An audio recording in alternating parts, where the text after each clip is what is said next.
Evening. Tonight's Committee of Adjustment hearing is being held by video conference and live streaming video on the town's live stream webpage at oakville.ca. This is a hearing to consider applications for minor variances and consents held under the authority of the Planning Act. Please keep in mind that the intent of this process is to review the application that is before the committee, listen to the evidence, and then make a decision. This process is not intended to be used to resolve any concerns or disputes that may exist between the town, individuals, or organizations.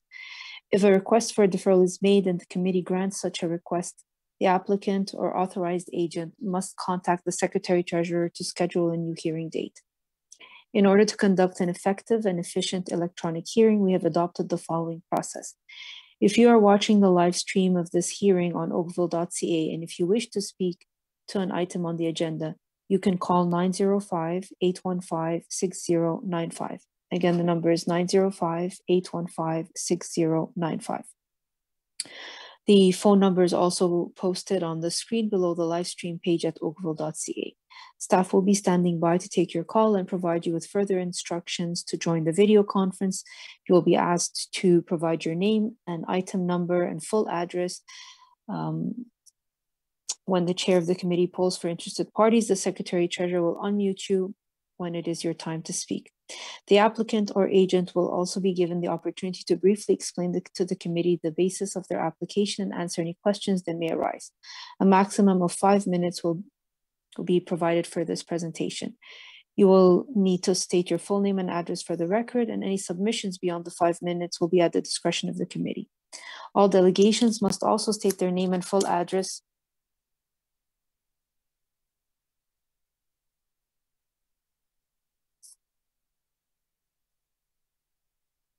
All delegations must also state their full name and address for the record. A maximum of 5 minutes will be provided to make the presentation. All remarks and questions are to be directed to the chair, and any submissions beyond the 5 minutes will be at the discretion of the committee. The applicant or agent will then be provided with further 5 minutes to respond to the comments made by any interested parties and answer any questions from the committee members. If the applicant or agent has any concerns found in staff report, particularly with any proposed conditions, this will be the opportunity to advise us. The matter will then be taken into committee for a decision, and this will mark the end of all the discussion. Any person desiring a notice of decision for an application must provide a written request, preferably through email, to the Secretary-Treasurer.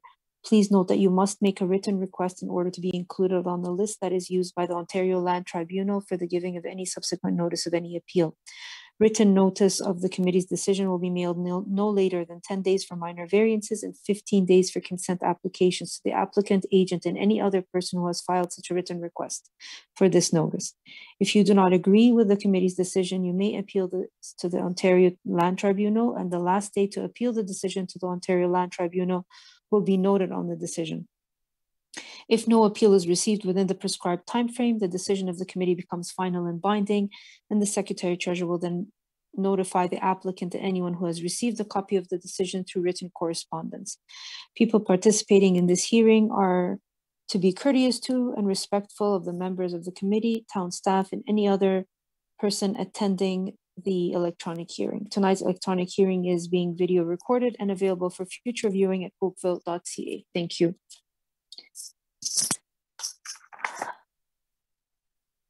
We have one regret this evening. Mr. Ian Flemington, do I have any declaration of pecuniary interests? I see none. Okay. Madam Secretary, I'll be taking requests for deferral or withdrawal of application at this time. Is there anyone who has raised their hand for requesting a deferral?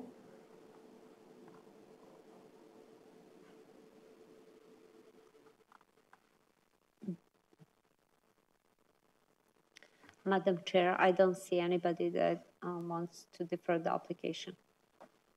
Okay, very well. We will move on to the first item on our agenda, which is a consent application concerning 1281 and 1291 Spears Road. And I believe Mr. Outred is the agent for this application.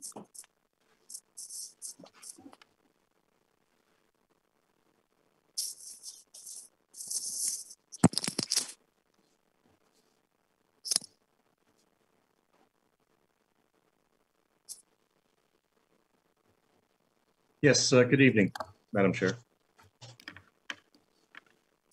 Good evening, Mr. Outred. Go ahead. Yeah, thank you. For the record, my name is Bill Outred.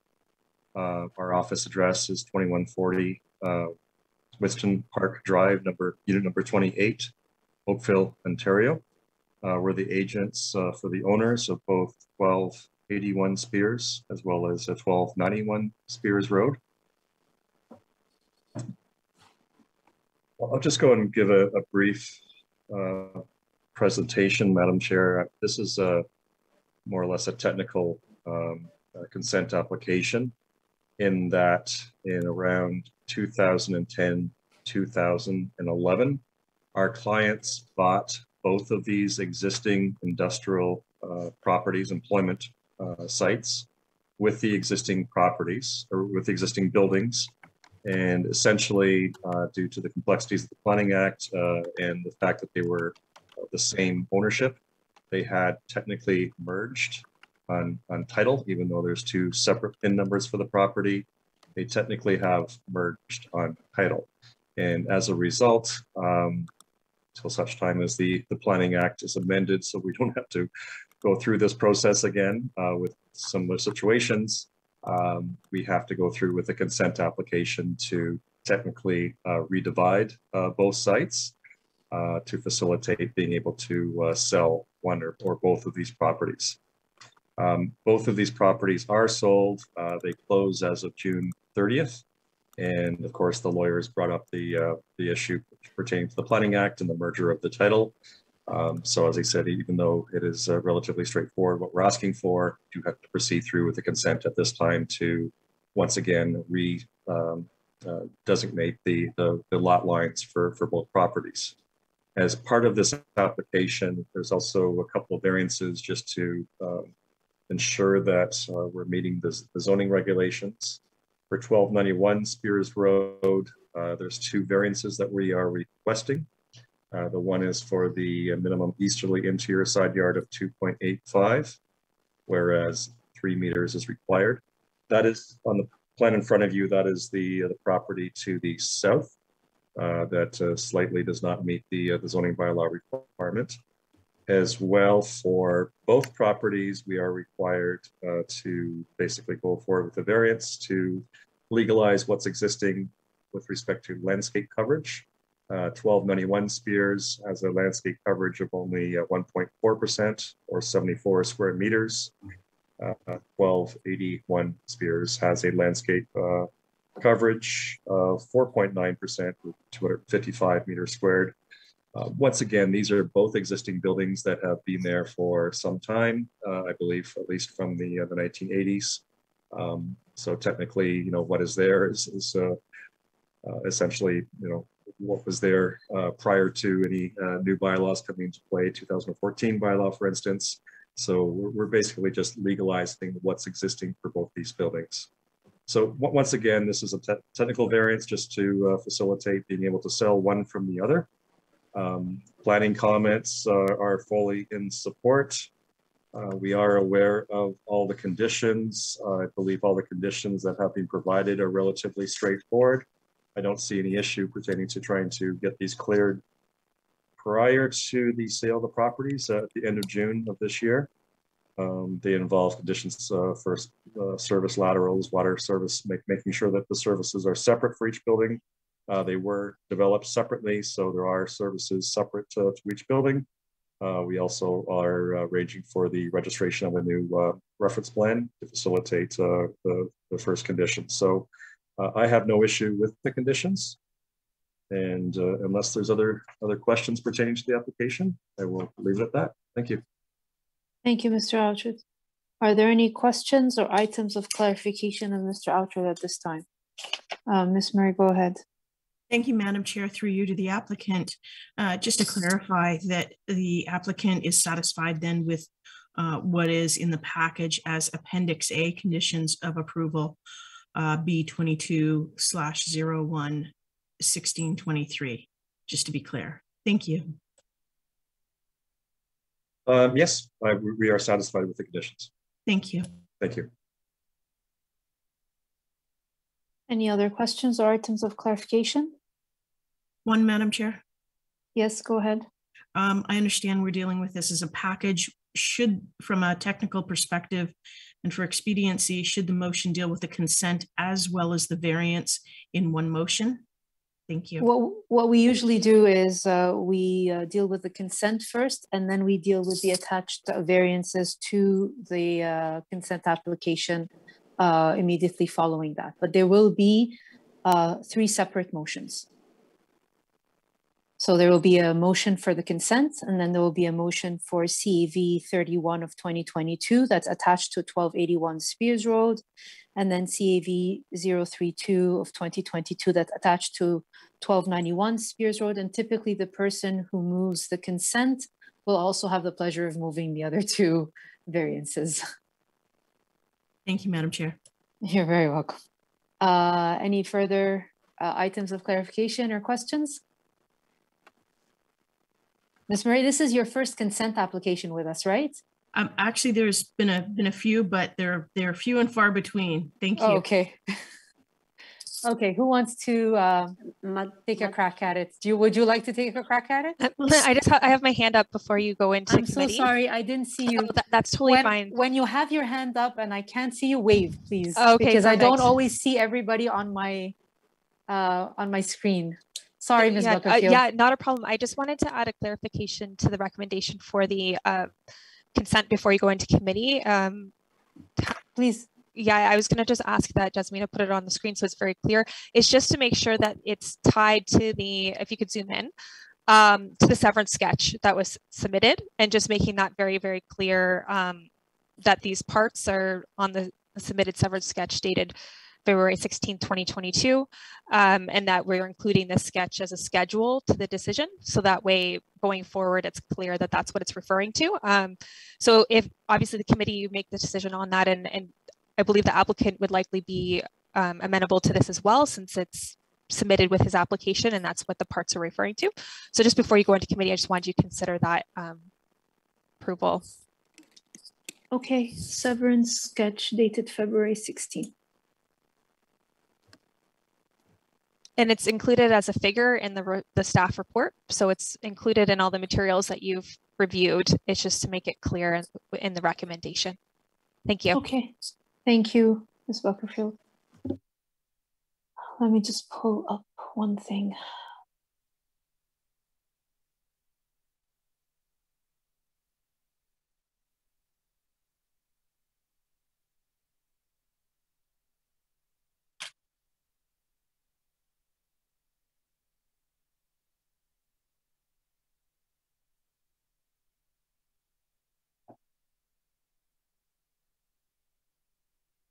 Okay, who would like to make a motion?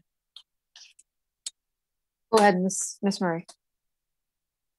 Madam Chair, motion that the consent application B22/01 bracket 1623 submitted by W.E. Outred and Associates Inc. on behalf of Esir Gendron Limited AGL to create a lot for employment uses Part 1, having approximately 5,162 square meters in area with an approximate frontage of 43.18 meters, street limit Spears Road, and a depth of approximately 120.81 meters, and with a retained portion, Part 2, having an area of approximately 5,206 square meters in an area with an approximate frontage of 42.72 meters, the street limit also Spears Road, and a depth of approximately 121.97 meters be approved along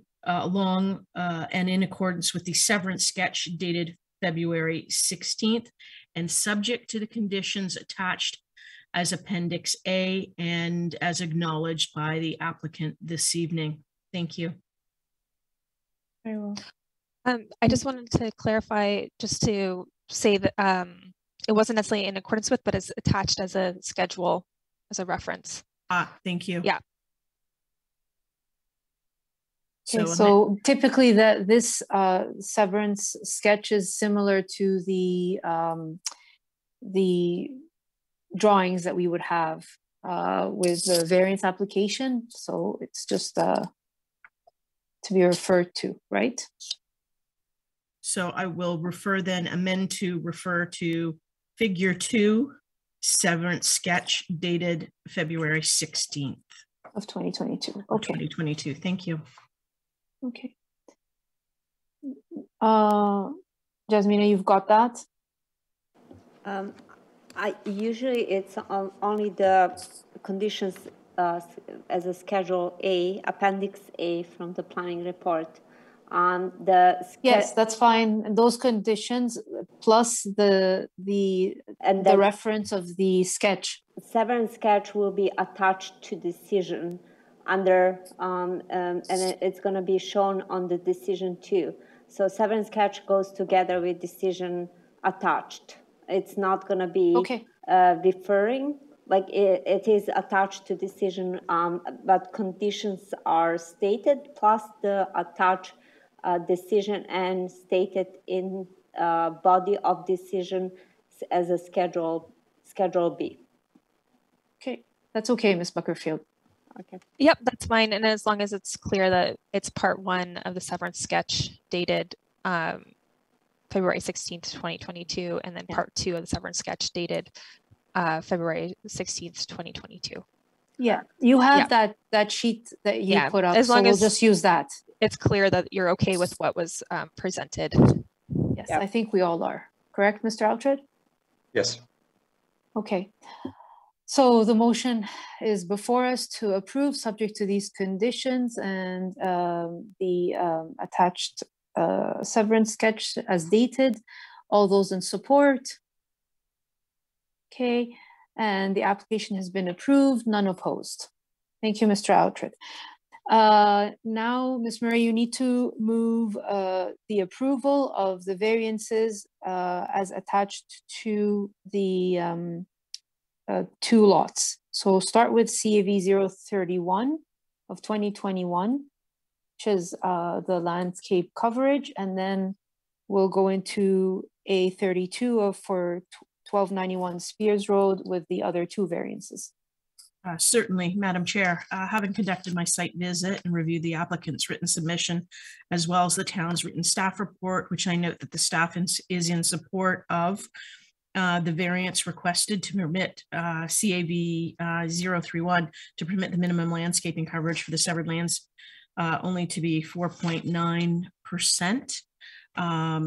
And noting that this is technical in nature as it's pre-existing, I'm satisfied that the minor variance application meets all 4 tests under the Planning Act, and I'm prepared to make a motion to approve the application for the variance. And I don't believe that there are any conditions other than those already cited in Schedule A. Thank you. That's correct. Okay, all those in support? Okay, the application has been approved, none opposed. Next. Next, Madam Chair, having conducted my site visit and reviewed the applicant's written submission for the second application, which is, let me just go back to my notes. 32, 2022. 32 is CAVA-032. Having conducted my site visit, as I said, and having reviewed the staff submission, which is in support of the 2 variances, which is to permit the minimum easterly interior side yard to be 2.85 meters and to permit the minimum landscaping coverage to be 1.4%. Also noting that these are pre-existing and minor in nature, I am satisfied that the application meets all 4 tests, and I'm prepared to make a motion to approve the application, again, subject to the following conditions already cited in Schedule A. Thank you. Very well. All those in support? The application has been approved, none opposed. Thank you, Mr. Altred. Great, thank you very much. Have a great evening. Good night. Okay, application CAV 068 of 2022 at 1 Ennis Clare Drive. Again, it's application CAV 068 of 2022 at 1 Ennis Clare Drive. If you're interested to speak to this application, please call 905-815-6095. Staff will be standing by to take your call and provide you with further instructions to join the video conference. We do have on record several letters of support from Mr. Lucas and a Mr. Weatherhead and a Mr. Hicks and a Mr. Artuso, as well as an objection letter from a Mr. Locan. Who is the agent for this property? Oh, Ms. Anderson, go ahead. Thank you very much, Madam Chair and members of the committee. For the record, my name is Dana Anderson. I'm a partner and planner with MHBC Planning. My address 442 Brant Street in Burlington.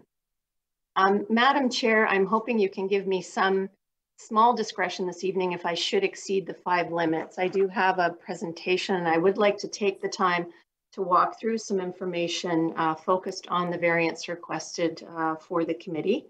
I have reviewed the staff comments and I want to ensure that the committee has a full justification assessment and context that we provided to staff in our planning report. I do appreciate that that was actually just added, I think, yesterday, to the agenda, recognizing that the committee members may not have had the opportunity to fully review that. So this evening, I think it's very important in considering the variances that are requested under item 6.3 for 1 Ennisclair Drive East in Oakville. I think it's very important to have a clear understanding of the neighborhood context and the character in relation to these requests, because this is really about that context and that character. And that will be the focus of my brief presentation this evening. And also I'm going to focus on the variances that I know staff has stated that are unsupported. And before I go to the next slide, I just wanted to note the committee may have seen that the Conservation Halton, I did note that they have asked, they did ask for a deferral, and I just wanted to provide 2 points on that quickly. This application has been working its way through the applicant's project team and the technical folks for over a year now. And you can sort of see that through the comments as they outline the various plans and permits that have been under review.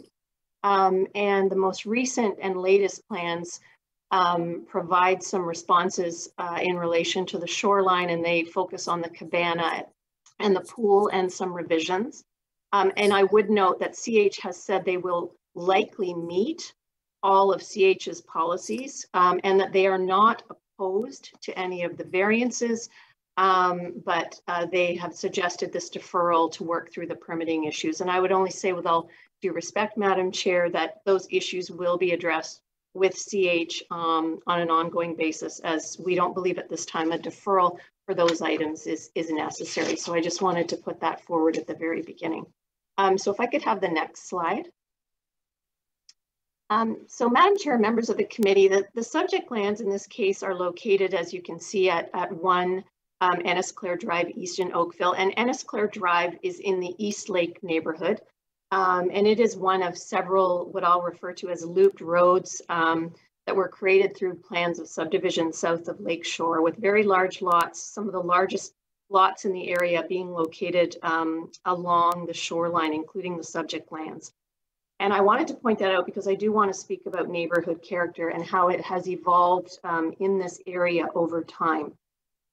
I also wanted to note the context in which this application comes forward. It is part of a site plan process. That site plan was submitted to the town in June of 2021, almost a year ago.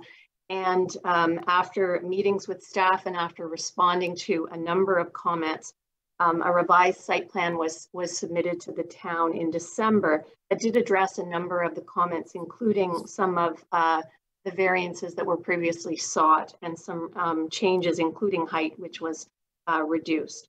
I also wanted to note that it's very important in this context to engage with the neighborhood prior to coming to the Committee of Adjustment.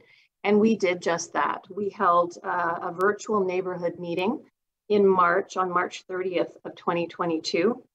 And we had 5 neighbors that attended from the surrounding properties. And as you can note, we was noted, we presented the plans and had a great discussion with the neighbors.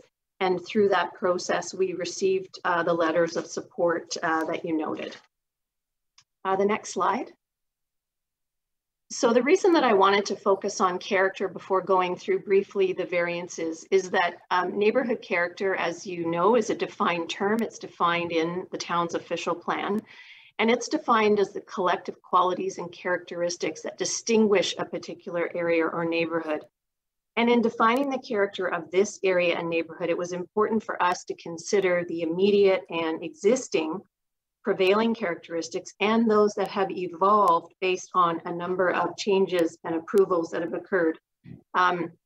We know in the case of this current neighborhood that there have been many approved variances to allow for replacement housing. And in this case, there is no precedent being set by the proposed variances that we are requested. Many of those have been provided to many of the homes in this particular neighborhood. And again, this neighborhood is consists of, and perhaps we can go to the next slide, very large lots with, as I mentioned, the largest along the shoreline. And this is a photo montage of those lots in the immediate proximity to the subject property, which is sort of the center upper half of the slides. There are diverse architectural styles throughout this area. And there are, as I mentioned, several replacement homes or homes that have been renovated or through which additions have been made. And those changes have been accommodated through variances that have included variances to height, floor area ratio, dwelling depth, and frontage. The next slide, please. So just very briefly on the policies and regulations, again, this is set out in detail in our planning assessment and justification. But two of the tests for variances, as we know, are required to maintain the general intent and purpose of the official plan, the Livable Oakville plan, and the town zoning bylaw. And as noted, character is defined as those distinctive characteristics of the area. So to maintain that general intent and purpose of the policies related to maintaining and protecting character, there are two key considerations for variances. One is that they generally reflect the character of the area, and that includes the evolving context. And secondly, they must address compatibility and impacts. And again, I would note compatibility is a defined term, and it is not meant to be the same as those other dwellings or homes within the area, but it is to provide for replacement housing that fits and coexists without unacceptable adverse impact. And in my respectful opinion, the variances do just that.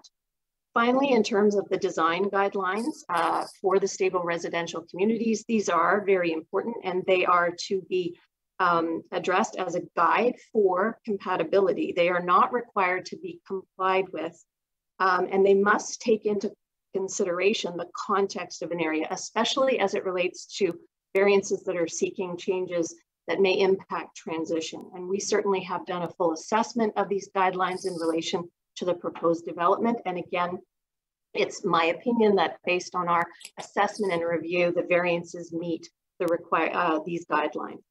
I am concerned in some ways that staff may not have had the benefit of the full assessment that we provided in our report based on some of their comments about the development being disproportionate and creating negative impacts which haven't been defined. Again, I would relate back to our report and the assessment that does go through all of the applicable policies, regulations, and guidelines with that full justification. The next slide, please. So very quickly, just in terms of the site plan itself, as I mentioned, it was submitted in June 2021 with all of the required technical reports and has been assessed with comments and was resubmitted in December of last year. The proposed new home will replace the existing home with a new two-story design. The new house continues to integrate a garage within the dwelling, and that garage entrance is now accessed from a new driveway. There are currently two driveways to the property. So there will now be one centralized driveway, as you can see, that comes in, and it provides for a circular turnaround area and access to the garage, which is on the easterly side of the property. Surrounding that driveway are landscaped areas consisting of trees, and vegetative plantings and a landscape pathway along the westerly side yard. Both side yards are heavily landscaped, and I know that's shown in the elevations. And also that continues from the front wall of the house all the way down to the lake to provide for that added privacy to the neighboring landowners. The westerly side of the house also is designed with some graduated step backs from the rear to the front. And the front elevation actually provides for a new distinctive feature in the form of a porch that is also something that adds to that depth requirement, which we're seeking a variance for, as well as the frontage requirement. The rear yard is also providing for a large open area with a new pool and cabana. And I did want to note in relation to the trees, because I think this is a very important issue and a specific issue that was raised by the neighbor's comment today.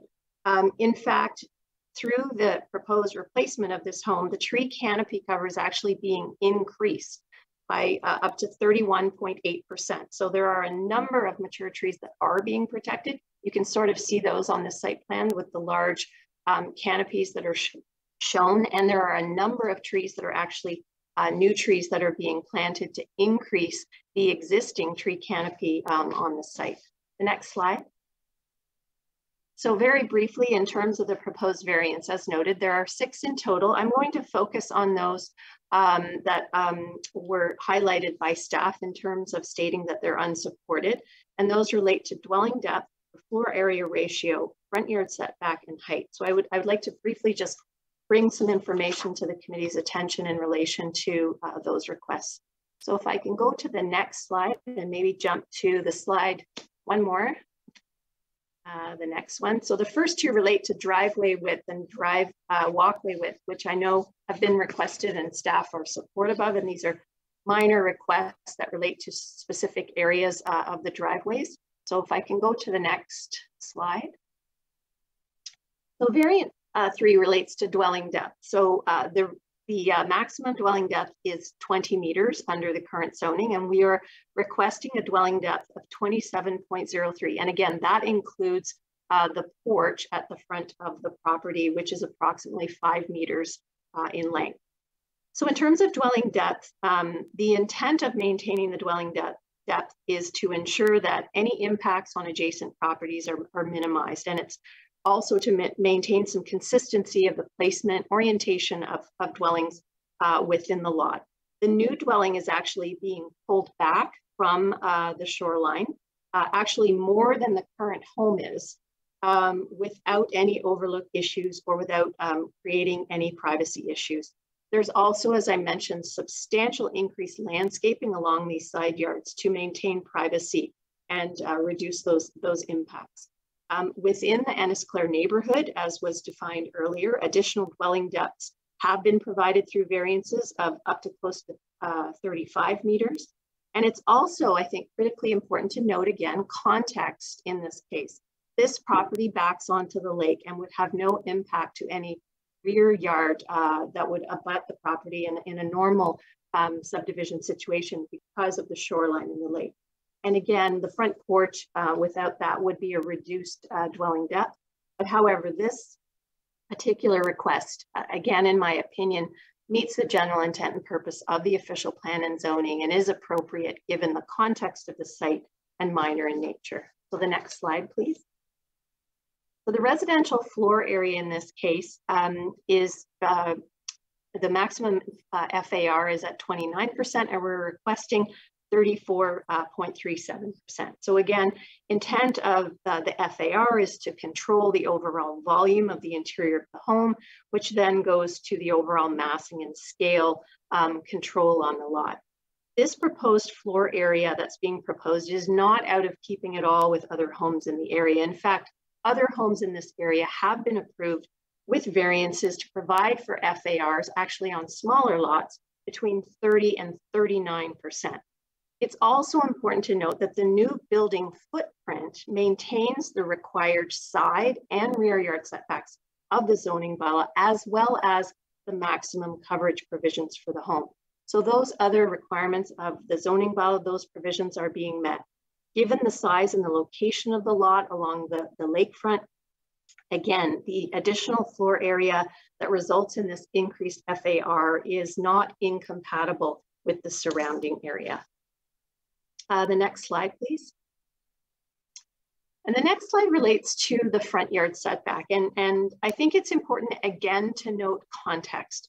Front yard setbacks, as you know, in Oakville's low density residential zoning bylaw is based on the minimum front yard that legally exists of the date of the bylaw. So in this case, that's about 30.67 meters minus the 1 meter, that puts us to 29. And we are asking for a front yard setback of 21.23 meters. Again, that's inclusive of the large porch feature at the front of this design for the house. And that setback is actually to the porch feature and not applied to the whole of the house. So it's just the porch feature in this case that we're requesting that facilitates that requirement for the variance. The proposed front yard is within, again, the range of setbacks in the Ennisclare neighborhood. It maintains a consistent setback along Ennisclare Drive at this location. This is where the east and the west sides of Ennisclare meet. And again, the orientation of the home and the integrated garage are very consistent with the placement of the home between the new neighboring lots. It's not clear on this site plan, but you can see from the broader site plan that the neighboring home to the east is actually closer to the front yard. So if you're drawing a parallel line along Ennisclare where it meets here, because it does bend, there's consistency in those setbacks. And on that basis, it's, again, my opinion that it's an appropriate variance to allow for the home to be located closer to the front lot line. It also allows the home to be pushed forward in the context of the shoreline, which is, again, very important in terms of maintaining setbacks from the lake. And again, the front yard request for the variance here is specific to this lot's location and depth within the area. And again, in my opinion, it's desirable and appropriate, and it does not create any adverse impact. And next slide, please. Finally, with respect to height, again, intent and purpose of height in the low density areas is clearly to maintain and protect a height that is compatible and maintains neighborhood character, where character in that area is key. We are requesting an increase of maximum height to 10.49, where 9 is the current maximum height in the zoning bylaw. I would note that the 9 meters applies in the low density zone across the entire town, regardless of location or context. And this dwelling heights in this neighborhood context actually range from 9.3 meters to 10.5 meters. So when reviewed in relation to the other houses in the neighborhood and given the context of this house between the neighboring properties, it is not out of place, not disproportionate, and not incompatible with the adjacent houses. It causes no undue shadow or privacy issues. It does not, in my opinion, impact the streetscape in any negative way. In fact, the streetscape in this context is very distinctive because there are no homes facing this home on the north side of the street. There's actually rear yards of the two homes that then face east and west on Ennisclare. So again, the neighbors who could be the most impacted have reviewed the plans and are in support, in particular, of the variance for height. The next slide, please. So Madam Chair, I'll conclude because I do thank you for granting me a little bit of extra time at your discretion. These variances, in my opinion, individually and collectively, provide for a unique home on a unique lot in a unique neighborhood. These variances, again, individually and collectively, do not create adverse impacts. They do not create a precedent. And in my opinion, they meet the 4 tests as required under the Planning Act. I would strongly urge the committee to consider these variances in the context of this location and in consideration of the evidence that's presented that supports these variances. And that would be in accordance with the current plan. So I thank you very much for your time, and I'd be happy to answer questions and also listen in if there are other delegations. Thank you so much. Thank you, Ms. Anderson. Are there any questions of Ms. Anderson before we open the floor for any interested parties that would like to speak to the committee? Mr. Talowski, go ahead, sir. Thank you, Madam Chair. Ms. Anderson, that's a very well thought out, logical presentation. Thank you for that. But I understood all your points in your presentation. Where it falls apart for me is when I look at the actual design of the dwelling that's being proposed. It is essentially a square, 2 full stories, no relief, a additional high peak, but then truncated flat roof. And I'm having great difficulty when I see no attempt to mitigate a 1,300 square foot plus increase in floor area, and no attempt to mitigate the fact that the proposal is to bring the building out in front of the houses, and the depth of this one, while it brings it in front and brings it beyond. And yet I'm looking at these very large straight walls that just in my mind seem to exasperate the variances, not mitigate the variances. So thank you, Mr. Tulowski, through the chair in response. So the home is designed based on I'll call it a French provincial architectural design, which clearly has the style of having the multiple windows that are located on the front, as you noted, with the 2 walls. It doesn't have the same type of roof condition that you would see in some of the other architectural styles. Having said that, the original site plan that was submitted was seeking a taller height. That height was reduced. And the same would apply to this condition that we have with trying to accommodate the home in relation to getting a driveway into the home with the circular driveway with the porch, but also trying to facilitate this new design with maintaining, given what you have indicated is sort of a massed building at the front, but softening that through the landscaping, through the windows, through the Juliet balconies, through the other articulations that are provided on the roof. So in terms of any, impact, it is actually narrower than the actual existing home in terms of where the side walls are. This home, as proposed, is narrower. And as I mentioned, in terms of FAR, it is not out of keeping at all with other homes that have been replaced in the area. In terms of the height, all I can say is that roof design is reflective of that provincial design, and it was lowered to address those concerns with respect to height. I think, again, I go back to what are the impacts of that volume and that height. And it's about the negative impacts that could occur through overlook or privacy or massing. And there are so many other features that are added to this design that, in my opinion, address those issues and do not create that negative impact. Thank you. Any other questions or items of clarification? Ms. Murray, go ahead. Yes, thank you, Madam Chair. Through you, I am reading the staff's notes, which are fulsome, and it does indicate that it would appear Conservation Halton had not received a formal response to their letter of March 31st, and feels that there's insufficient information to demonstrate that the proposed dwelling and accessory structures will address setbacks associated with the erosion hazard associated with Lake Ontario. It says we can confirm that the revisions to the cabana and rear hardscaping are likely required to meet the policy. So this is a concern that I add in addition to Mr. Tulowski's comments, which I am in support of. Thank you. Ms. Anderson, regardless of what happens today, you can't proceed anyways without Conservation Halton's approval, correct? I mean, no, that's correct. And through you, Madam Chair, to Ms. Murray, the accessory structures and buildings that are proposed all comply fully with the zoning bylaw. they do require permits, and they are required to comply with CH's policies.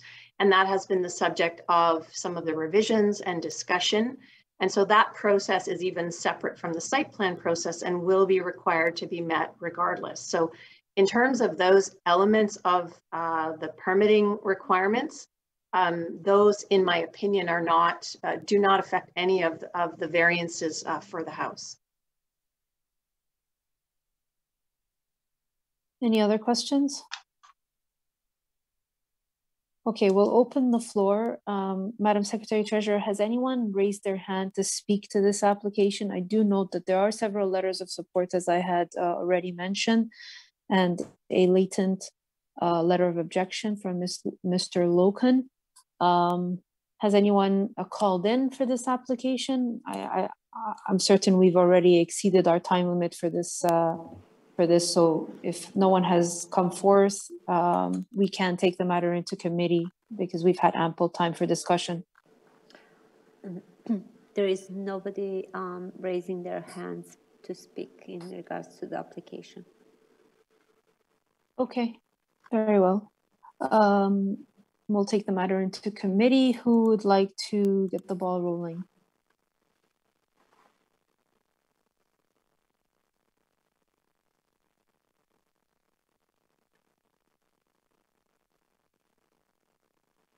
Mr. Talowski, go ahead.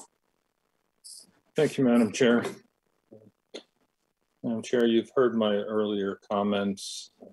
I do not believe that this application meets the four tests of the Planning Act. I acknowledge Ms. Anderson's comments about the area, the character, other variances, and individually, perhaps they're appropriate, even combined in a different massing, they may be appropriate, but I just find that this is an attempt to significantly exceed the zoning bylaw in several areas with no attempt to mitigate the impact. And I cannot see how a mass of this size and location brought forward on the lot and exceeding into the backyards as well on the lot is in any way meeting the intent of the bylaw or desirable. Madam Chair, my recommendation would be to move that this application be denied. Okay, is there a discussion on this recommendation? Okay. I see none. All right, so the recommendation that is before us is to deny the application. All those in support? Okay, all those opposed? The application has been denied.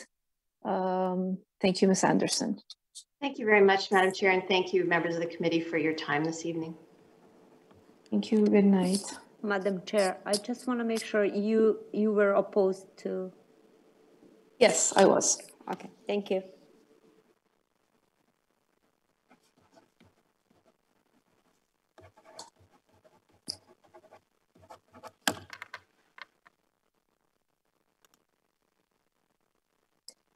The next item on our agenda is application CAV 069 of 2022 at 90 Oak Park Boulevard. This is the 12-story mixed-use building. Who is the agent for this application? If anyone is interested in this application, please call 905-815-6095 and staff will be standing by to take your call and provide you with further instructions to join the video conferencing. Good evening, Ms. McCroy. Good evening, Madam Chair and members of the committee. My name for the record is Melinda McCrory, Associate and Planner with MHBC Planning at 442 Branch Street, Suite 204 in Burlington. I'm here tonight on behalf of our client, Sowell Developments Limited, to present this application for minor variance for 90 Oak Park Boulevard. Subject lands as shown here are located within the Uptown Core growth area and are designated as urban core in the Livable Oakville official plan. They have a total area of approximately 7,127 square meters and are currently vacant. The proposed development represents phase one of a multi-phase development block located between south of Oak Walk Drive, west of Oak Park Boulevard, and north of Hayes Boulevard. This phase will consist of a 12-story mixed-use building with a total of 224 dwelling units and 1,080 square meters of retail space. The proposal also features approximately 346 square meters of indoor amenity space and 750 square meters of outdoor amenity space. Vehicular access will be provided via 2 full movement driveways, 1 access on Oak Walk Drive and 1 access on Hayes Boulevard. Next slide, please. In terms of the project history, the subject lands were part of a zoning bylaw amendment application to implement the bonusing provisions of the official plan for the Uptown Core growth area.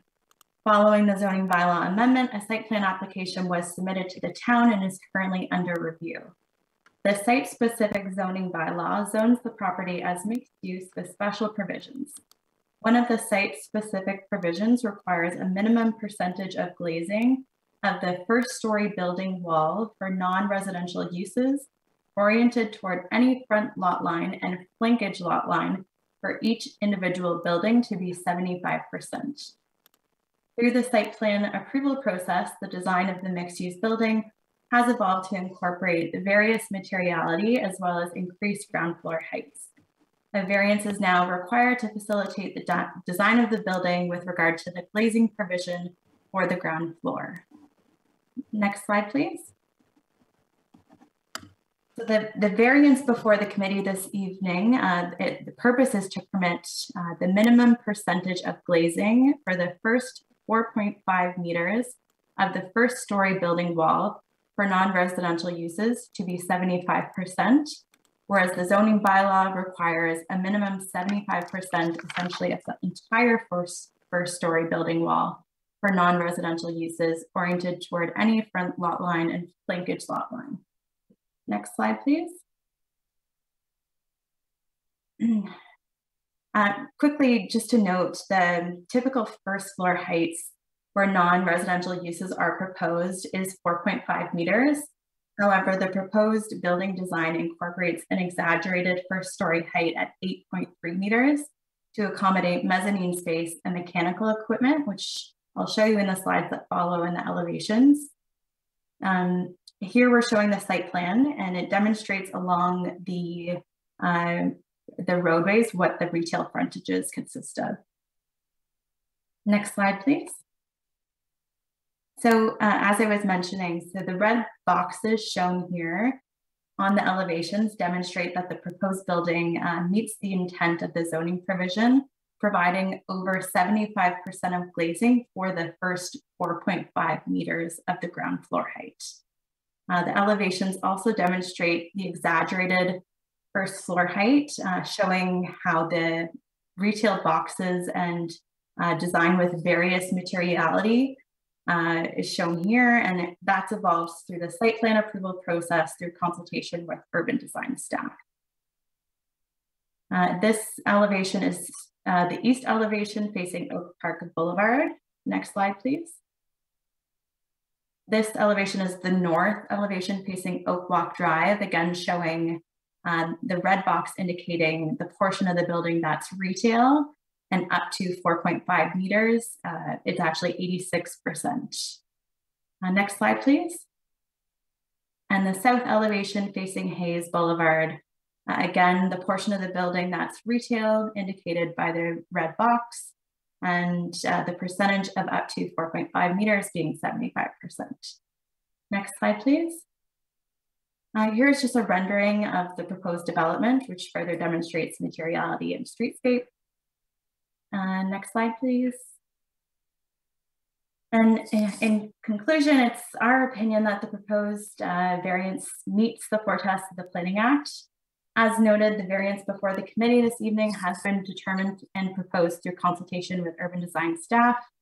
As noted in the staff report, staff are supportive of the variance before the committee and has requested 2 conditions, and we agree that they are reasonable and appropriate. Thank you very much.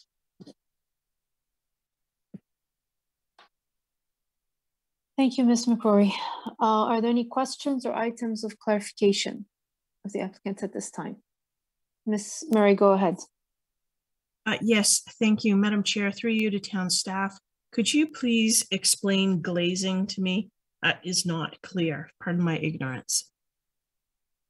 Through you, Madam Chair, no, that's totally fine. It's kind of the type of treatment on sort of a window feature. I'm not sure if the applicant may be able to describe it a little bit better, but I think it's just the idea that you want to be able to see into the retail stores, and it's a way of animating that part of the street. So it's a type of material that would be used versus fully covered in brick, and you're not able to see through into that portion of the main floor. Ms. McCrory, do you have anything other to add? Through you, Madam Chair, to Ms. Murray, and thank you, Catherine. No, nothing further to add. I think it's like frosting, right, on the glass, so that it's not, it's a little bit opaque, so that it's not, you're not seeing through, but still there's light and stuff coming in. Through you, Madam Chair, again to the member. It is, yes, it's glass. It's essentially the ground floor that is glass to create visual interest for pedestrians, passerby. So exactly as Ms. Beckerfield said, it's glass on the ground floor. That's not a material. So the remainder of the material, for example, is precast concrete with different finishes on it, but the glazing is the glass portion that you can see through as a pedestrian at the street level. All right. Any other questions? Okay. If there's no one that's called in for this application, we can take the matter into committee. Go ahead, Mr. Hardcastle. Thank you. Thank you, Madam Chair. Having undertaken my site visit, having reviewed the materials, including the written staff report, and having heard the presentation from the applicant, I'm satisfied that the requested variance conforms to the 4 tests of the Act. And I'll put forward a motion of approval, subject to the 2 standard conditions, those being that the building be built in general accordance with the submitted site plan and elevation drawings to the satisfaction of the Director of Planning, and that the approval expires 2 years from the date of the decision if a building permit has not been issued. Very well. Thank you, Mr. Hardcastle. Is there discussion on this recommendation? I see none. All those in support? Okay, the application has been approved. None opposed. Thank you, Ms. McCrory. Thank you, Madam Chair and members of the committee. Have a good evening. Application CAV 070 of 2022 at 71 Spears Road 1. Again, it's application CAV 070 of 2022 at 71 Spears Road. This is the expansion of the medical office.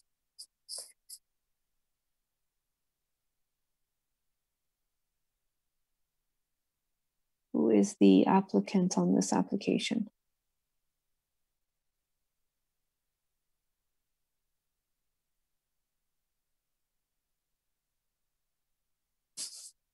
Madam Secretary Treasurer, is the agent for this application present? Yes. Yes. The agent is Saba Almatino, and she's already in the group meeting. Would you please just move for a second the drawings, and so they can see the agent? Thank you. Okay. Good evening, Ms. Saba. Hi, good evening, Madam Chair and committee members. My name is Saba Almatino from QBS Architects, 1670 Bayview Avenue, Unit 401, Toronto, Ontario.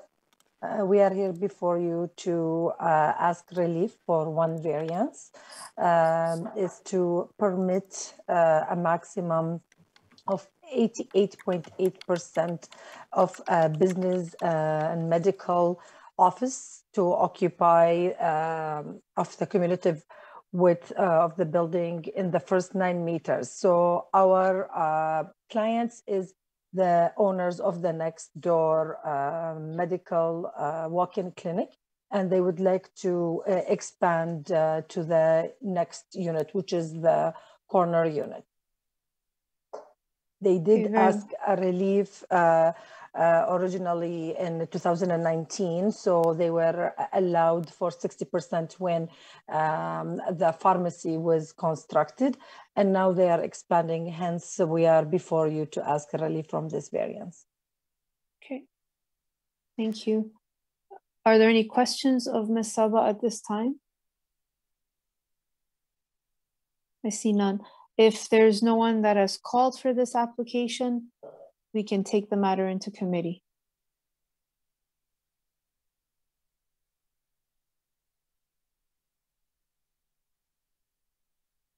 Who would like to move a motion? Mr. Hardcastle, go ahead, sir.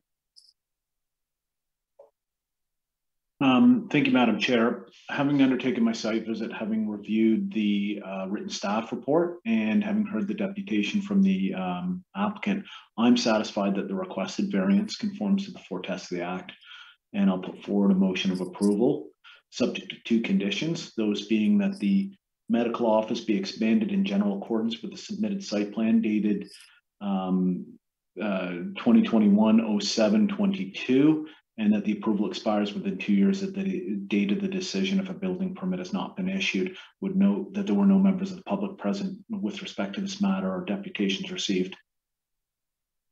Very well, thank you, Mr. Hardcastle. Is there discussion on this recommendation? I see none. All those in support? Okay, the application has been approved, none opposed. Thank you. Thank you, Ms. Saba. Have a good night. You too.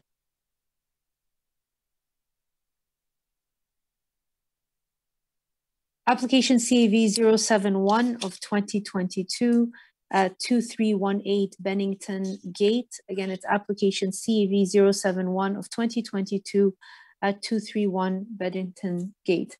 If you're interested in speaking to this application, please call 905-815-6095 and staff will be standing by to take your call and provide you with further instructions to join the video conference.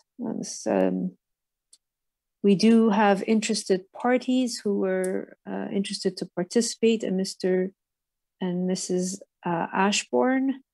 And we do have a latent tree report provided as well. Good evening, Madam Chair, members of the committee. Good evening, Mr. Nelson. Is your camera on or no? Sorry, it's not. There we go. Okay, very well. Now we see you. Yeah, thank you. Madam Chair, this property is the retained lot from a consent application that was approved in 2003. As such, it has been the subject of a site plan application with an extensive amount of discussion with planning staff and the various technical agencies. During the process, we identified 2 issues that we need to deal with this evening. Those are the extension of the dwelling below grade for an additional 3.9 meters. So that gets us 23.9, whereas the bylaw permits 20. The other variance being requested is with respect to garage floor area. And we're seeking an area of 66.5 square meters. We have, as I noted, been through the site plan process, extensive amount of discussion with urban design staff and other members of staff. We have read the staff report. We're in agreement with the conditions that have been recommended, and we do indeed support the position that the, excuse me, the application meets the 4 tests of the Planning Act. Thank you, Mr. Nelson. Are there any questions of Mr. Nelson or items of clarification at this time? Okay, I see none. Madam Secretary, has someone raised their hand to speak to the committee, or the interested parties are just happy listening? Madam Chair, I do have Mr. Stephen Ashburn, and I'm promoting him.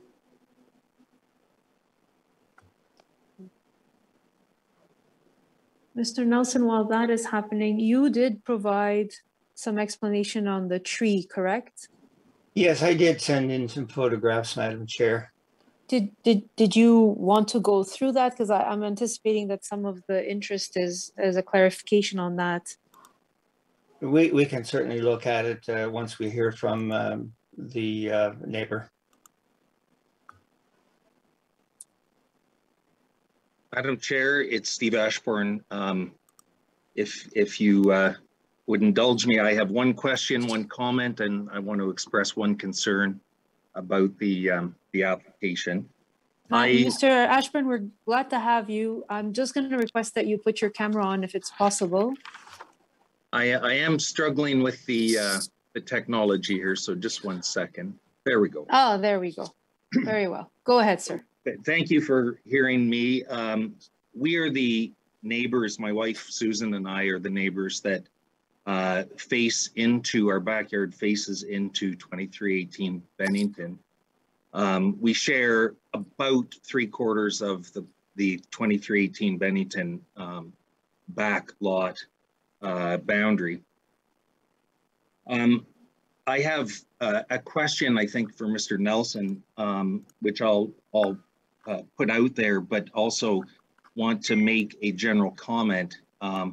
Having listened to the earlier part of the meeting, I was taken by the discussion around the general building appropriateness of the house on Ennisclare. This house is looks from the two-dimensional drawings almost the same, and I would mention that the houses in this area are generally, our house, for example, is a 1.5-story bungalow that uses only a small fraction of the property. It's an older neighborhood, and this design would be brand new. It is, I think someone called it French provincial. I think of it as a very large object, which is being pushed 30 feet closer to our back property line. And it is absolutely chock full of windows and balconies and other things. So that's my comment. I know that's not pertinent to your consideration of the two items that Mr. Nelson mentioned, but I think in context, perhaps it is. The question I have for Mr. Nelson relates to the proposal to increase the dwelling depth by 13 feet or 3.9 meters. The public material does not, at least I can't see where this additional space is going to be located. There is on the rear elevation drawing what appears to be a lower level, like a basement level, two very large patio doors or door systems, and the particular room, I guess it must be a room, that is bumping the lot depth out by this 13 feet isn't drawn into the picture. So I'm assuming that it is part in some way of that door system. I may be wrong, Mr. Nelson. You can elaborate, I guess. But my primary concern with all of this is that the design of this building, the space utilization proposed, maxes out literally every single thing on the list. So we are accepting that the bylaw is the bylaw, but we really don't want to further liberate this design to go beyond what is absolutely necessary in this context. And I would ask that the materials that have been submitted detail what it is that we're talking about here. I appreciate the staff report views the property as not within the public realm because it's on a sort of a side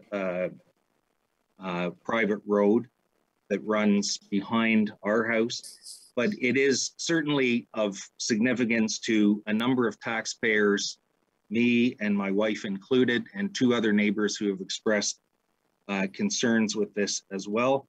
And I think we'd like to understand in more detail. I would note that none of the 3 of the neighbors received a written notice of this meeting. So we have been sort of scrambling in the last 2 days to understand what this is all about. And we have discovered that the town has quite an elaborate website that provides this material, and we've tried our best to read it. But in the circumstances, I can't understand what this subterranean room is that is being proposed, and I would like to, particularly since I'll be looking at it for the next 30 years of my life. So that is my comment. And then I have a concern along the back boundary line of this property, which we share.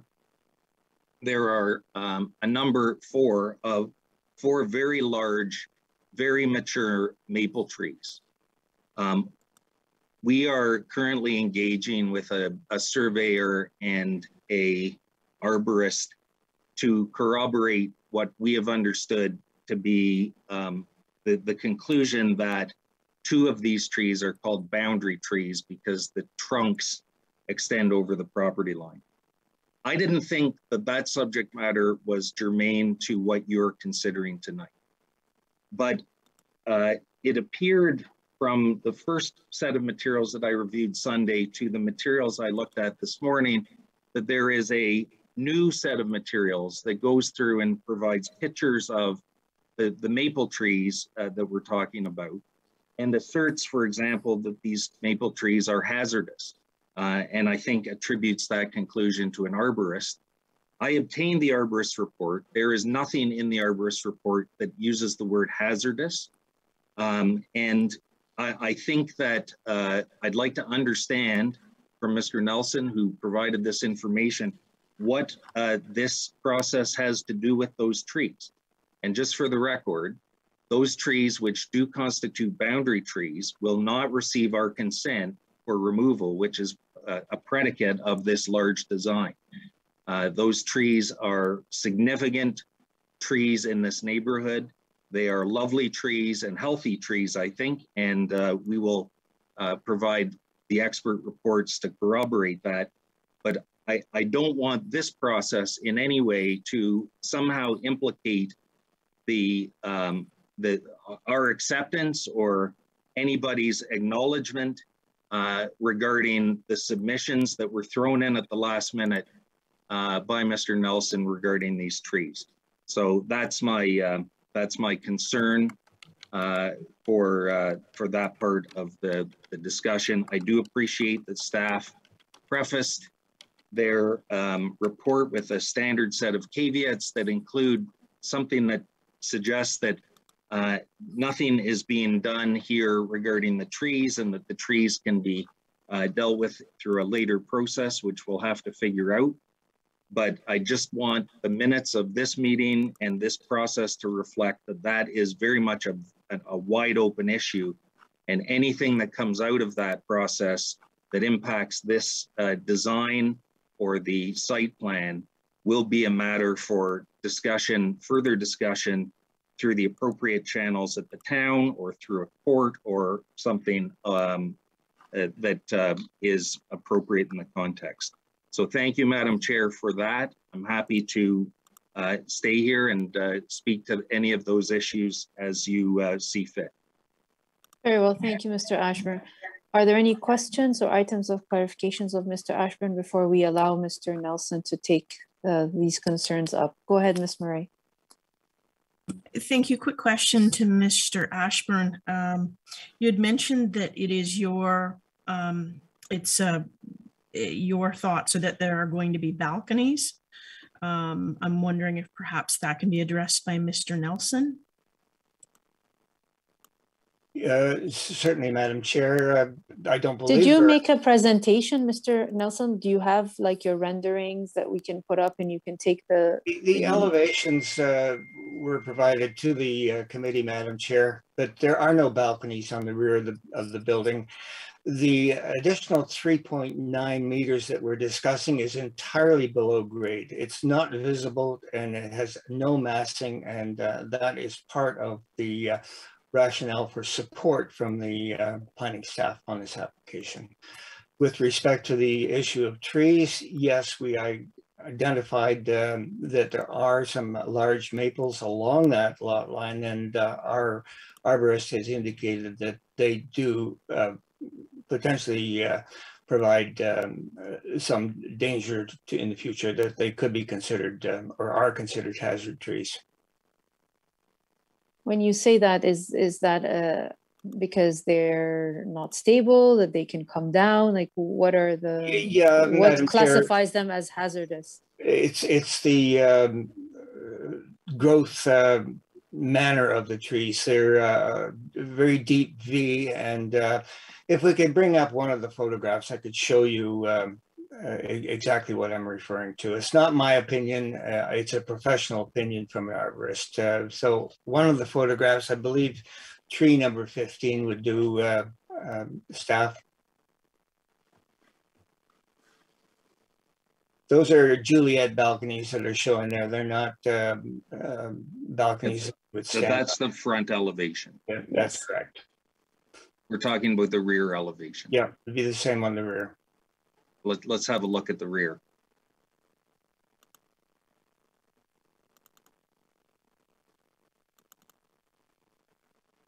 Again, front. One down after that is the rear. Mr. Nelson, this is the right. I'm just gonna put there. Yeah. The rear elevation drawing, which I believe was submitted to the town. That's correct. Has 5 or possibly 6 balconies. No, the bylaw does not permit balconies, and that would have been identified as a variance, and it's not the case here. Well, Mr. Nelson, on the diagram itself, it says no access to balcony. Correct. They're Juliet balconies. They're spaces above. I didn't say you could walk on them. I said they were balconies. Mr. Ashburn, I think we're dealing with this matter out of turn. Usually the protocol is when you've given us your concerns and I've taken down all your questions, we let Mr. Nelson go. It cannot be a back and forth. Apologies. So I respect that. We're trying to get you the information that you want, and we will not let you leave until we are satisfied. So thank you, Mr. Nelson, if you can just put up the rear elevations, and then we can tackle each of these concerns directly. Certainly, Madam Chair. If town staff is looking through those pictures as well. In the meantime, when you say below grade, sorry, Ms. Murray, I will get to you. When you say below grade, is that below grade because it's going to be part of the basement structure? It is indeed. So like, what's the functionality of it? Basically? It's for storage, and there are 2 dry wells required as part of stormwater management on this property. So the pumps and various other equipment for those dry wells is located in that area below grade. And are you subject to a DASP? Not DSP, no, because it's site plan approval. Site plan approval, okay. So stormwater management, tree removal, all of those things are going to be dealt through site plan approval. That's correct, Madam Chair. Okay, sorry to interrupt you, Ms. Murray, go ahead. Oh, not a problem, thank you. All the information is quite helpful. I have 2 questions, if I may. One through you, Madam Chair, one for Mr. Nelson and one for Ms. Buckerfield. So the first question for Mr. Nelson is how much time was spent canvassing and chatting with the neighbors and sharing these plans with the neighbors, soliciting feedback? I would have to defer to the landowner. I do know, I recommended that he speak to the neighbors, and I do believe he did go out and meet with various neighbors.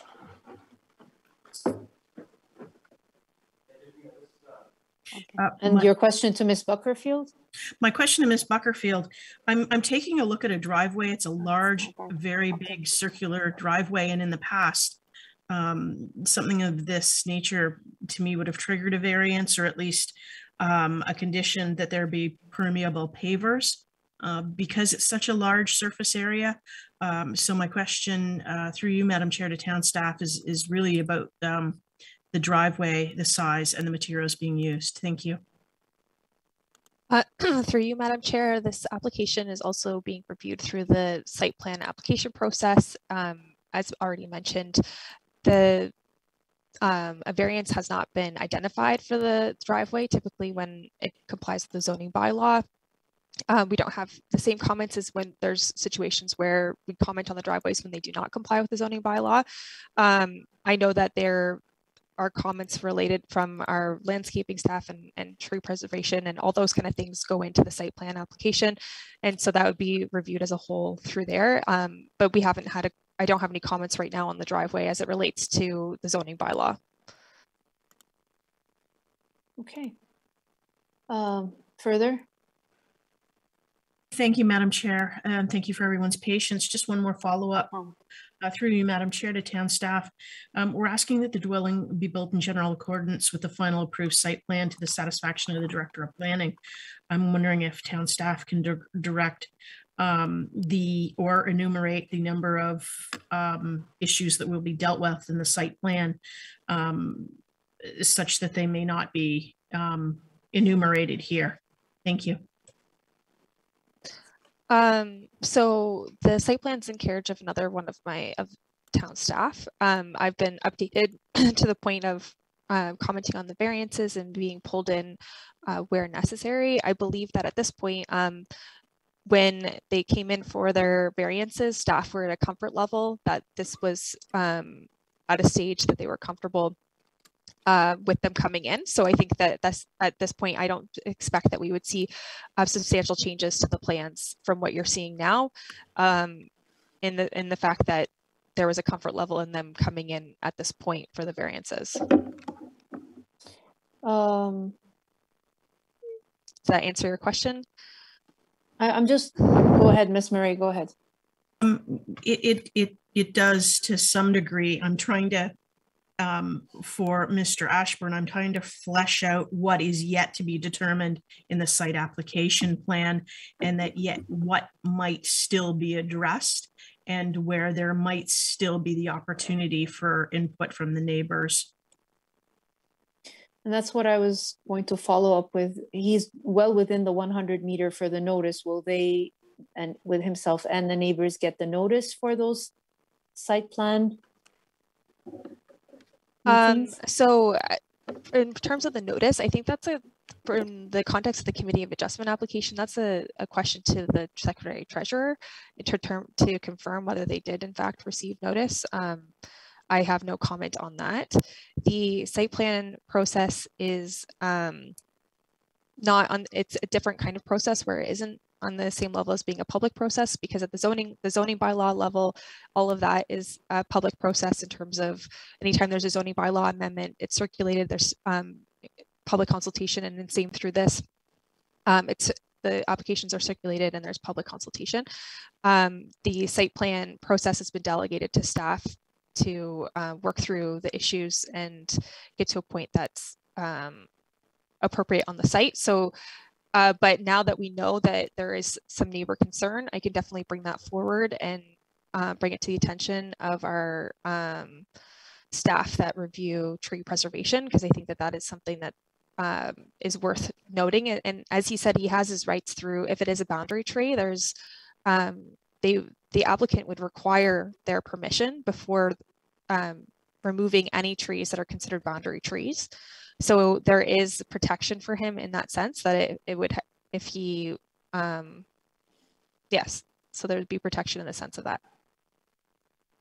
Ms. Murray? Thank you. Just one more follow-up.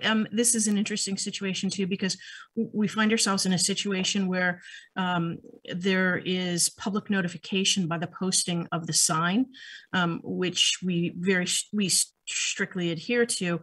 In this particular case, it's a private laneway. Unless you have right of way or you have access because your house is on that laneway, you may not be or may not be notified, as clearly as in the case potentially of Mr. Ashburn, who is the neighbor to the rear. He would not find himself wandering or driving down that laneway, that private drive, where the sign would be posted and it would be notified. So I would ask that any particular leeway that that town could give in this particular case, that would be terrific. Thank you. I might be able to help you, Madam Chair, on that. There are standard written notices mailed out, and I believe that standard is 120 meters. So those neighbors should have received a written document from the town of Oakville. May I address something, Madam Chair? Because the notices was sent from us, and I spoke today with Mr.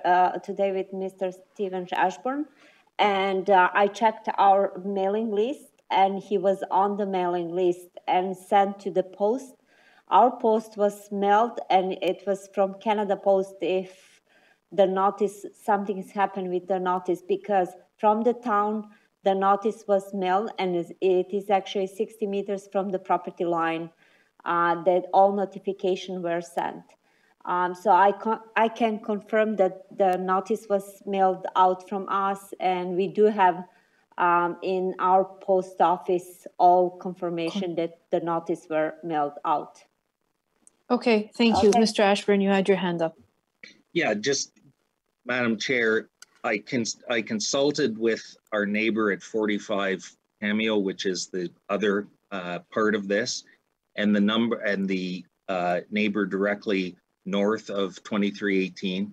None of us received a written notice, and as Ms. Murray said, any notice posted on that sign is inappropriate because that's a private road that people are not allowed to go down. So if there was a notice posted, we wouldn't know about it.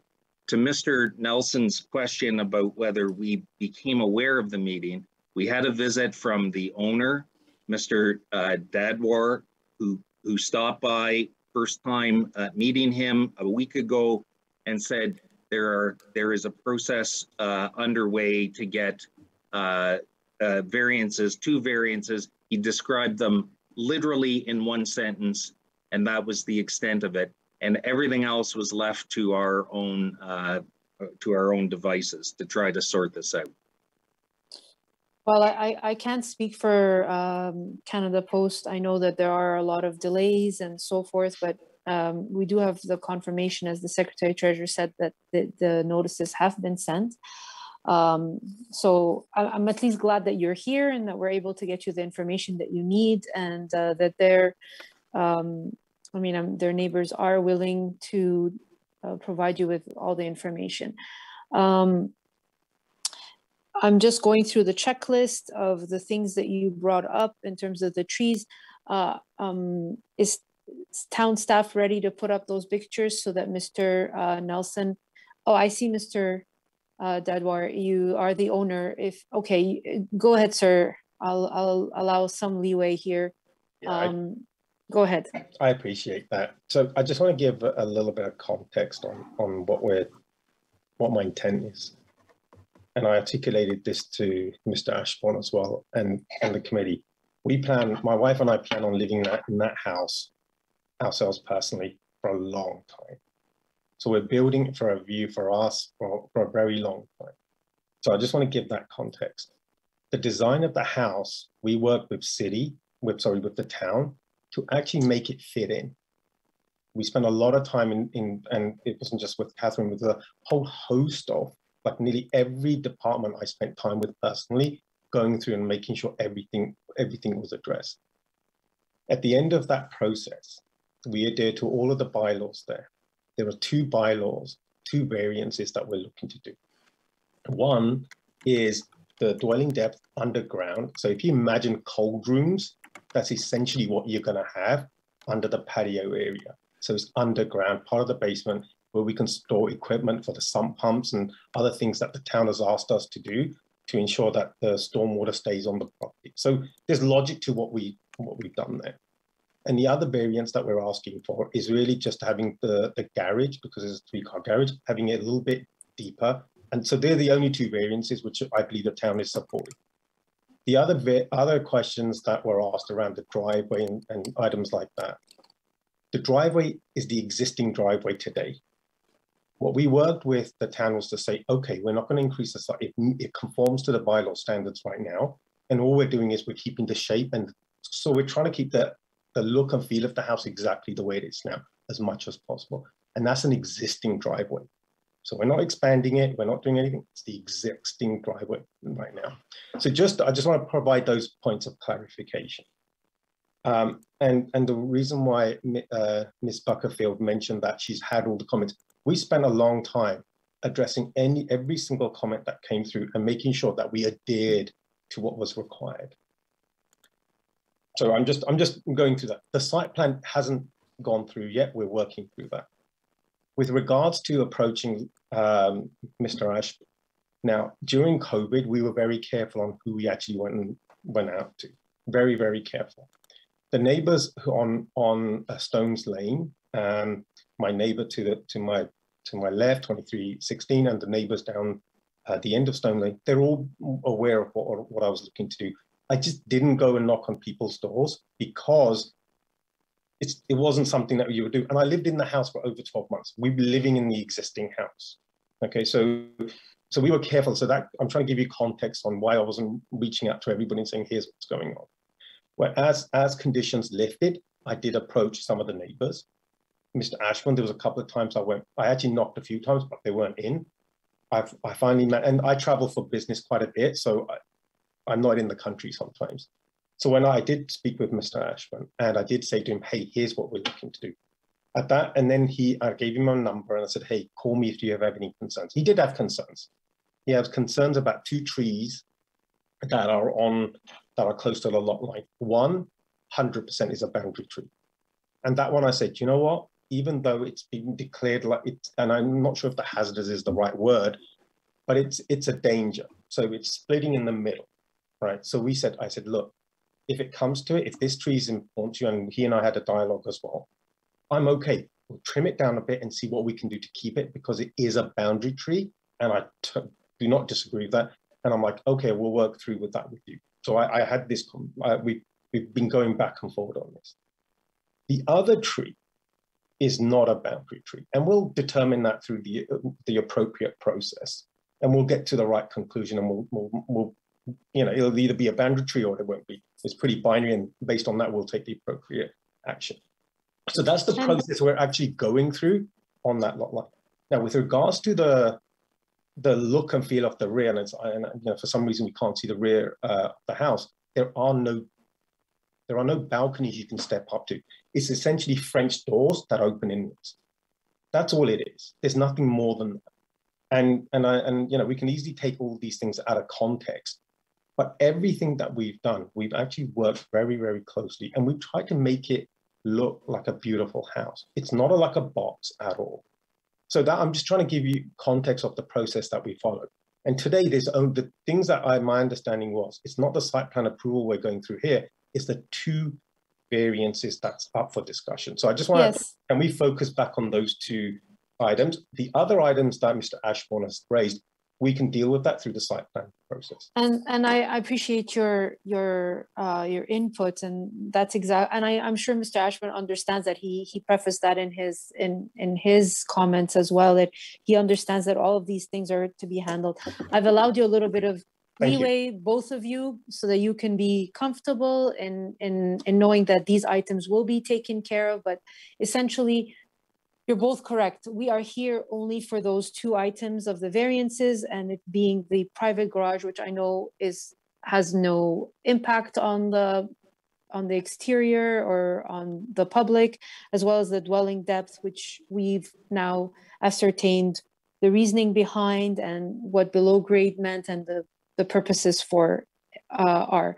I'm sure that you'll be able to work out as neighbors the issues in terms of the trees. Yeah. I think that we've addressed all the other concerns. I would like to take the matter now into committee, now that everyone has said their piece. Who would like to move a motion? Mr. Talowski, go ahead, sir. Thank you, Madam Chair. Madam Chair, I'll start with some comments to begin with leading into the motion. Having heard the discussion of the neighbor and the Secretary Treasurer, I'm satisfied with the Secretary Treasurer indicating the mailing was provided and that Mr. Ashburn is here tonight, that I'm satisfied that sufficient notice was provided for this hearing. I would just note a contradiction that Mr. Ashburn raised, and I would ask the applicants to clear that up with him. The applicants have indicated trees have been designated as hazard trees. Mr. Ashburn indicated the arborist report did no such thing, so I would just hope that they would have that discussion and get that cleared up.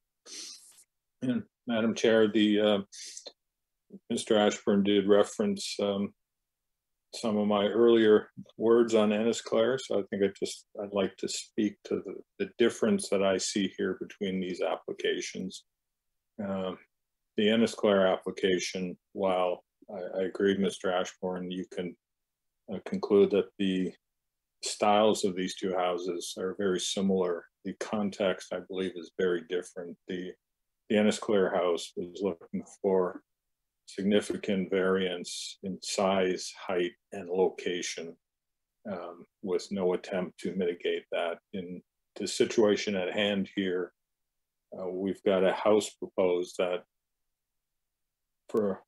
visibly, for all intents and purposes, complies with the bylaw.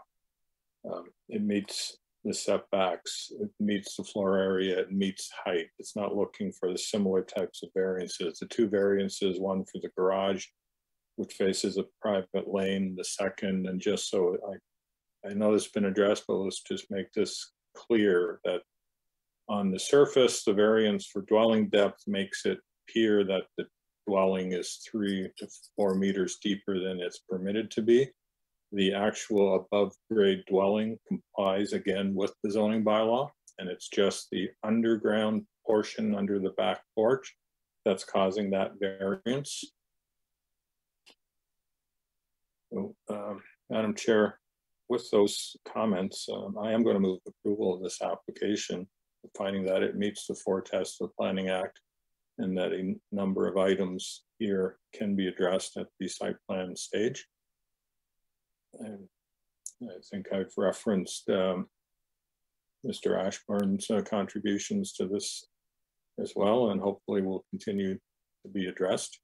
And I would make that approval subject to the dwelling being built in general accordance with the final approved site plan to the satisfaction of the Director of Planning, and that approval expires within 2 years if building permit does not issue.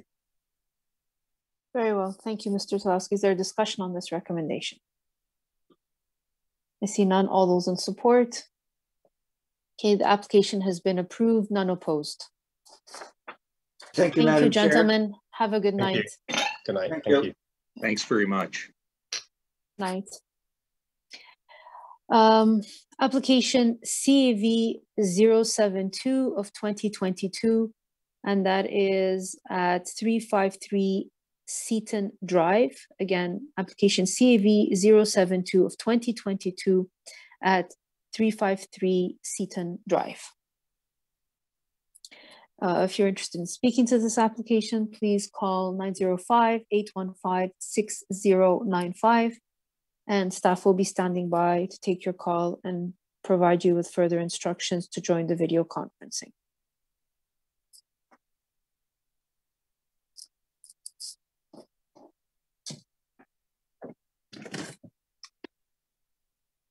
We have Mr. Van Kulen.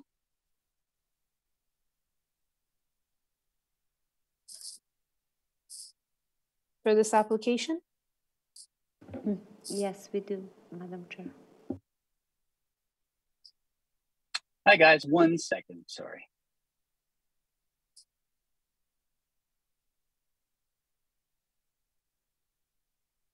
Having trouble with my video at this moment. Okay.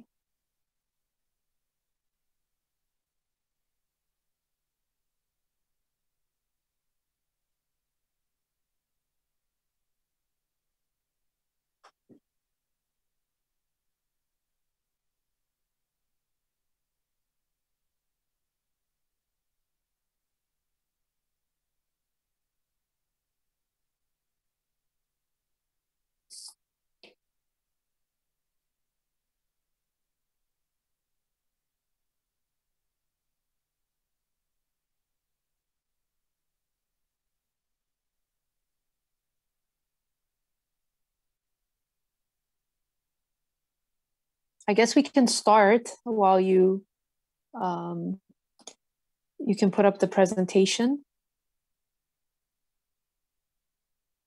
Did we lose Mr. Van Kulen?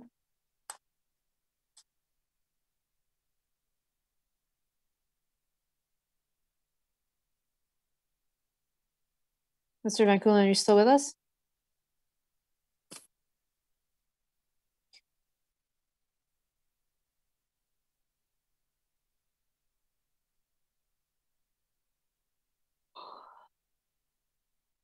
I think we lost them.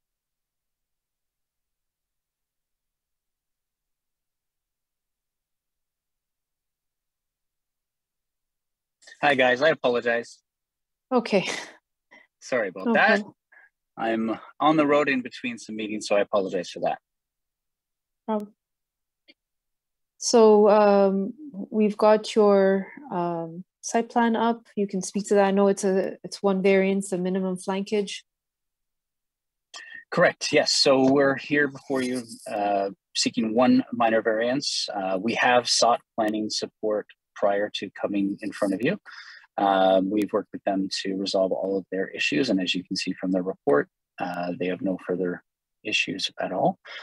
We have moved it slightly over just to allow a little bit of breathing room on the opposite side to allow servicing for future pool work in the backyard in the very far future, and then also to eliminate any issues in terms of shoring and digging next to the existing house on the other side. So with that, I would welcome any questions. It's pretty straightforward. Okay, very well, thank you. Are there any questions or items of clarification of Mr. Van Kulen at this time? Okay, I see none. Madam Secretary Treasurer, there is an interested party, Mr. Greg Stanowski. Has he signed in to speak to the committee? Madam Chair, he is in attendance, but he didn't raise the hand. So, okay, so Mr. Stanowski, if you hear us and you'd like to speak to the committee, please raise your hand before we take the matter into committee.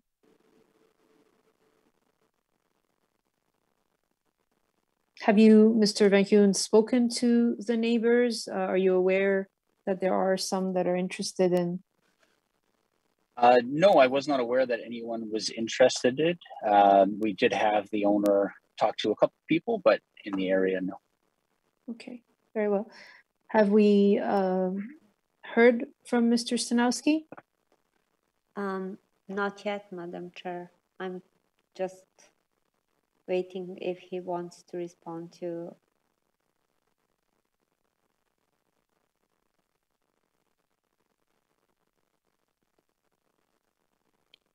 I didn't get any comments.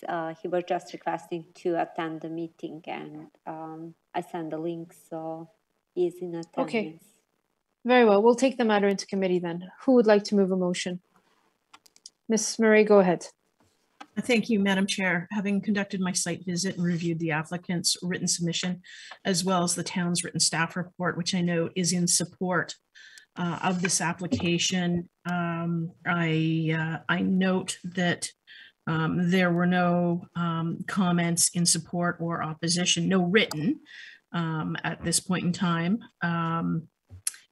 So I'm going to say that I'm satisfied that the minor variance application meets all 4 tests under the Planning Act, and I'm prepared to make a motion to approve the variance that the dwelling be built in general accordance with the submitted site plan dated March 28th, 2022, and elevation drawings dated 02/17/2022, and that the approval expires 2 years from the date of the decision if a building permit has not been issued. Thank you, Madam Chair. Thank you, Ms. Murray. Is there a discussion on this recommendation? I see none. All those in support? Okay, the application has been approved, none opposed. Thank you. Thank you, everyone. Bye-bye. Have a good night.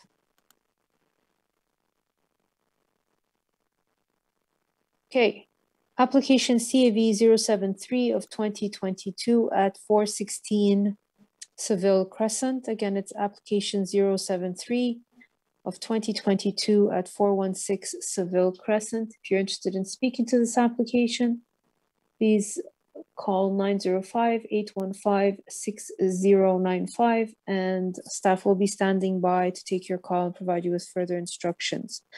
We do have letters of opposition from a Mr. Chan and a Miss Joanna Casarno, Mr. and Mrs. McPherson, and Mr. Ian Wee and a Colleen Colleen Hill. And there is some interest to attend from a Damon, Miss Lillian Damon. If you are in attendance and you would like to speak to this application, please do raise your hand so the Secretary Treasurer will invite you and promote you to the panel. Good evening, Mr. Alimam. Good evening, Madam Chair. Good evening, members of the committee and members of staff. I am here. My wife and I were here for the past 2 hours. She just had to step out to pick up our daughter. She might step in at any minute. We have a quick presentation just to kind of present where we started and where we're at right now. Next slide, please. So just some context of where we are. It's 416 is Seville is a pilot. We're surrounded by a very nice neighborhood. Previously, most of these houses were bungalows. The neighborhood is changing. All the houses surrounding us have been rebuilt recently, and we are pretty much doing the same. Next page, please. So just some background. We're an Oakville family. We have 3 teenage daughters that have grown up in Oakville their entire life. We bought the property about a couple of years ago as a bungalow with the intention to build our dream home. However, the situation with our aging parents have deteriorated during the pandemic. The intention was initially we tried to accommodate in the basement to have a basement apartment, but they are now not able to go up and down stairs and they have to be on a ground floor. We've gone through multiple iterations of the design and we've come to this final design to accommodate a second unit on the ground floor to sort of provide my parents with accessible and a private living quarters that is also close to us so that we can continue to take care of them. The variance you'll see is not very different from the approved plans, and I'm going to attempt to demonstrate that. We've also reviewed the comments from my neighbors, which we've tried our best to communicate with over the construction process. And I should note that the house is currently under construction right now. Next slide, please. So throughout my presentation, I'm going to be showing different elevations and different parts of the design the variance in comparison to the current approved plans that we're constructing. So on the left, that's the approved plan. On the bottom left of the house, right behind where the garage is, that's currently what we're building as a covered porch with a roof, and it's sort of enclosed from one side, which is the neighbor's side on the left. The left diagram is the variance application. So as you can see, it's this exact same footprint, but we're just going to, we're asking for approval to close it up and put windows to close it up and be that second unit. Next slide, please. Again, this is just a comparison. The diagram on the top, that's the approved front elevation. The one on the bottom is the variance. They're identical, no change. So from the street, it's going to look exactly the same because the area we're talking about is behind the garage. Next slide, please. That's the elevation from the side yard. Again, they're identical, no change there. Next slide.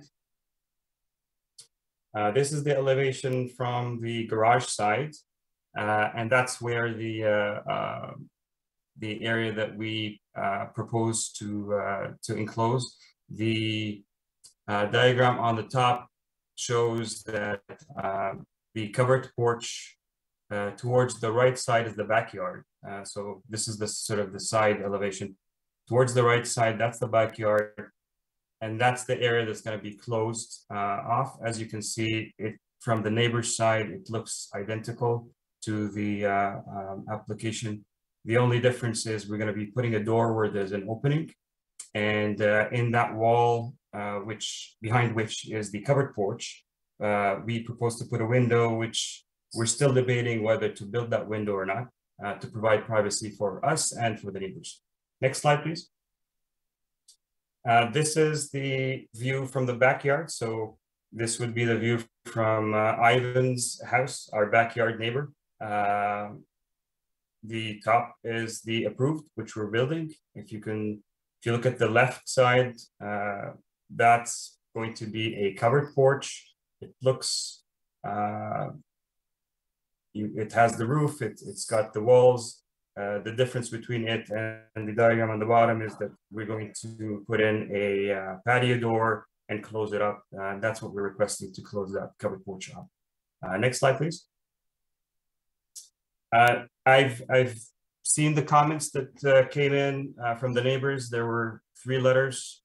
I've numbered them in order of as they show up in the comments from the town. And these are the locations, number 1, 2, and 3. These are the locations of our neighbors. Next slide, please. So the first comment is from Mr. Chan, who's across the street from our property. Unfortunately, I haven't been able to speak to Mr. Chan before. I know we've waved a couple of times, but that was the extent of that. On the bottom there, that's the photo of Mr. Chan's house, a very beautiful house that faces us. His concerns are the extra massing, that the extra massing will affect the neighborhood. And I think he had a comment about the basement size, our basement size. I will address all these comments as I just mentioned them briefly. Next slide, please.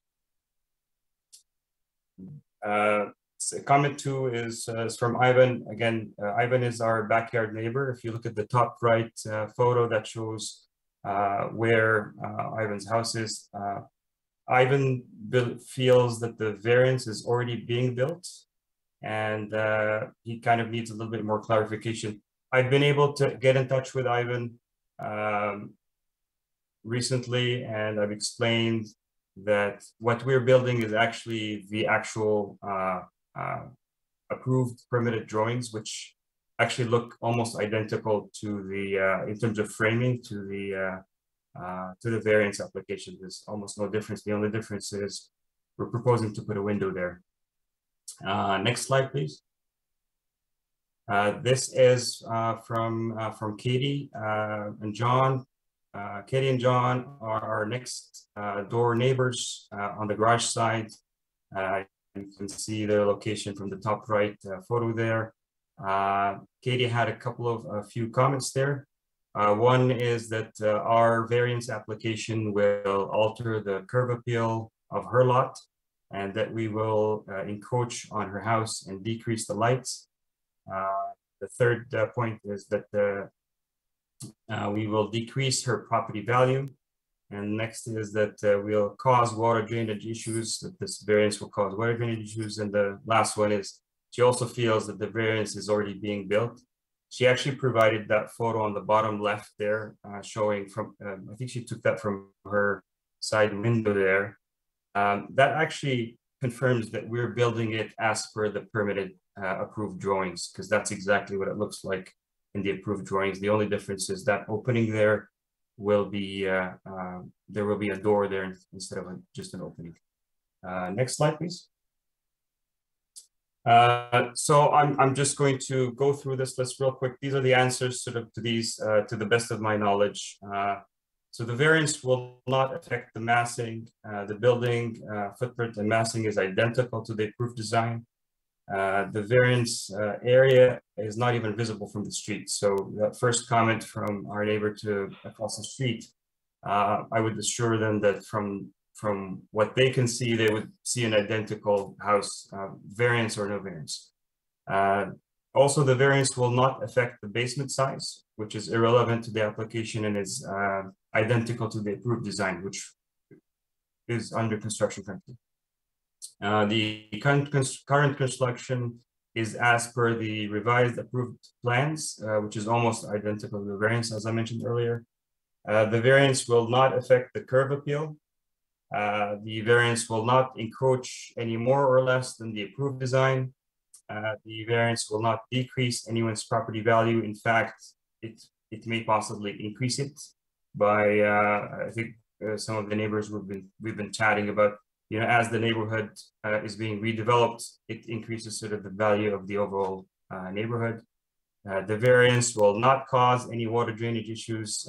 Grading and drainage is identical to the approved plans, and it's already gone through sort of the engineering at the town, and we've complied with everything. So the only variance really that we're asking for is to allow us to enclose that covered porch and include it as a second unit. I just wanted to add that I'm not sure if there's another. Is there another page there? Please. I don't think there's another slide. No, I just wanted to add, no, right? Yeah. I just want to add that throughout the process of the construction, we've tried our best to continuously communicate with the neighbors. I provided my phone number. My wife and I met with most of the neighbors that are directly around us. And we always told them that if there's any issues with the construction, we can't be there all the time, but sometimes construction is noisy, please give us a call. And there have been issues in the past where whether it was wind that blew something off or whatever, I tried my best to address them immediately with the contractors. And so far, I think so far so good. I've also spoken recently to some of our neighbors, like our neighbor on the garage side, the McPherson, John and Katie McPherson. I believe they have provided a plan in the comments. That plan I actually provided to them because I wanted to discuss that. And I think John, Katie's husband, has in the past told me that he's had a look at the plans, at the variance, and he feels it's fine. And he sent me a text message, says he's okay with that and good luck. So I'm a little surprised to see that comment. Ivan, I've spoken to him earlier today, and after the clarification, he told me he feels that he's okay, and he said he was going to be here today, so hopefully he will be. That's all I have, and I'm here to answer any questions for anyone. Thank you.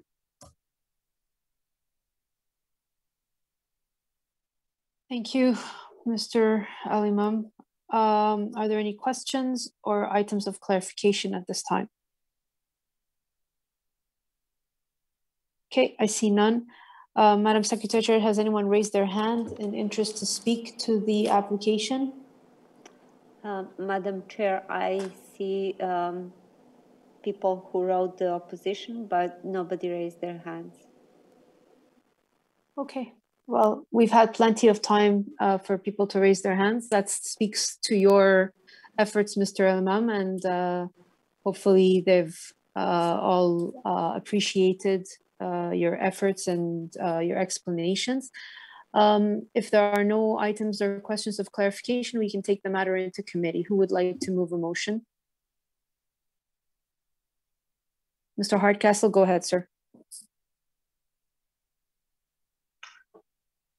Thank you, Madam Chair. Having undertaken my site visit, having reviewed the materials, including the extensive presentation from the homeowner, which I would note addressed a number of the concerns that were raised by the letters of opposition that we received. I am satisfied that the requested application conforms to the 4 tests of the Act, and I would put forward a motion of approval subject to conditions, those being that the dwelling be built in general accordance with the submitted site plan and elevation drawings dated April 7th, 2022, and that the approval will expire within 2 years of the date of the decision if a permit has not been issued. Thank you. Very well. Is there a discussion on these recommendations? I see none. All those in support? Okay, the application has been approved, none opposed. Thank you and have a good night. Thank you. Good night. Application CAV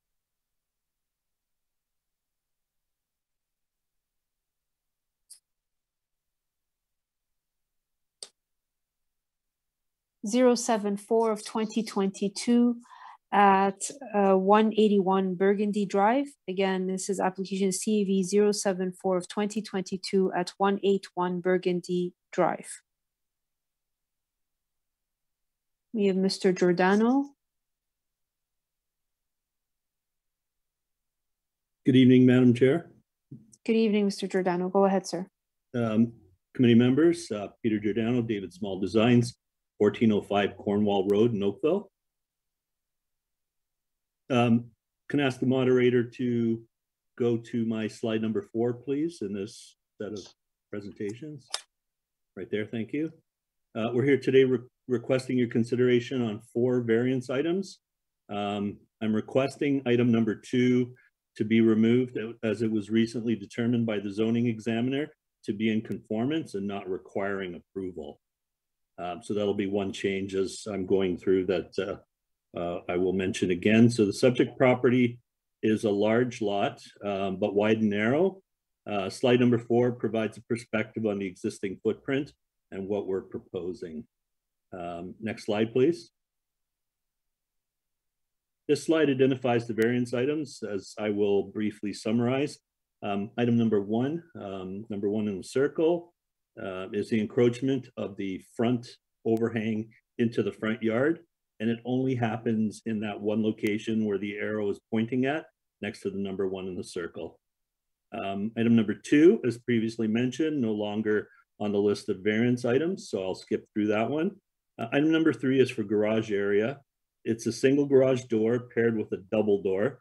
It's a side-loaded garage, so it's not easily visible from the street. It provides much needed parking area to meet the needs of this family. We believe it meets the intent of the bylaw, preventing the garage from appearing as a visually dominant feature of the dwelling. Item number 4 requires an increase in coverage in the amount of 3.87%. So I've got a chart in the lower left corner. You'll see that on that chart, the footprint of the house occupies 23.28 of the lot, while the proposed cabana combined with the front porch and rear porch account for the additional 5.59%, which puts us just over in the coverage. The massing is purposely well articulated to downplay the size of the house. And finally, item number 5 is the front yard setback. The front facade of the house steps 8 separate times and is generally in keeping with the streetscape of the adjacent homes. The shallow nature of the property challenges the placement of a footprint that will still allow for a decent rear yard with the capacity for including a pool and a cabana. The The next group of slides, I'll leave them to skip if anybody wants to review them as part of the committee members' computers. Now, they're 3D elevations that basically show the house from various angles. And the last two slides show the front, rear, and side yards photos for visual context. We received support from planning staff, Halton Region, and no comments from all the remaining departments. I'd like to conclude by saying we believe our 3 variance items to be minor and appropriate, passing the 4 tests of Section 45 of the Planning Act. We accept the general conditions requested by planning staff, and thank you for your time. I'd be pleased to answer any of your questions. Thank you, Mr. Giordano. Are there any? Yes, Mr. Toski, go ahead. Thank you, Madam Chair. I'd just like to ask the applicant to address the comment by staff that the driveway may require a variance. Sure, certainly. So we were approached by Peter Cazell of planning, of zoning, the zoning department. And the way that the driveway is currently created would require a variance. We've submitted a revised drawing that Peter Cazell and zoning have accepted as a minor modification, and all it is really a straightening of the driveway line, which removes the variance. He said that it wasn't something that we had to be concerned about because effectively that revision would eliminate the need for a variance. Thank you. Any further questions? Ms. Murray?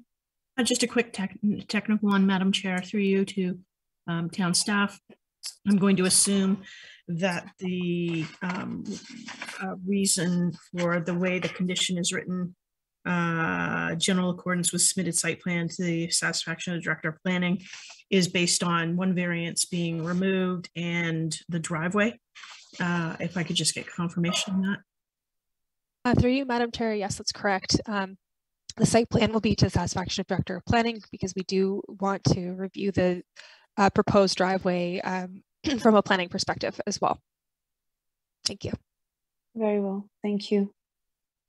Any other items of clarification? Okay, I see none. There's no one who's shown interest in speaking to this application. Has anyone raised their hand, Madam Secretary Treasurer? There is no people interested to. Very well, we'll take the matter into committee then. Go ahead, Mr. Tofsky. Thank you, Madam Chair. Madam Chair, I'm going to congratulate the applicant. It's not often you see a house design that fits perfectly with both the historic and the emerging character of a street, but I think this one certainly does. Madam Chair, I'm going to move the application be approved as applied for, and it meets the 4 tests of the Planning Act. Approved as amended to delete variance number 2. I'm finding that it meets the tests of the Planning Act. I think the number of these variances are very minor. The front yard variance, I think, is an appropriate reflection of the lot depth, and I think the design mitigates any impact from that. I would note that there's no objection from the community, and I would make that approval subject to the dwelling being built in general accordance with site plan elevations to the satisfaction of the Director of Planning, and that approval expires if the building permit doesn't issue within 2 years. Very well. Is there a discussion on this recommendation? I see none. All those in support? Okay, the application has been approved, none opposed. Thank you, Mr. Giordano. Have a good night. Thank you, Madam Chair and committee members. Have a good night.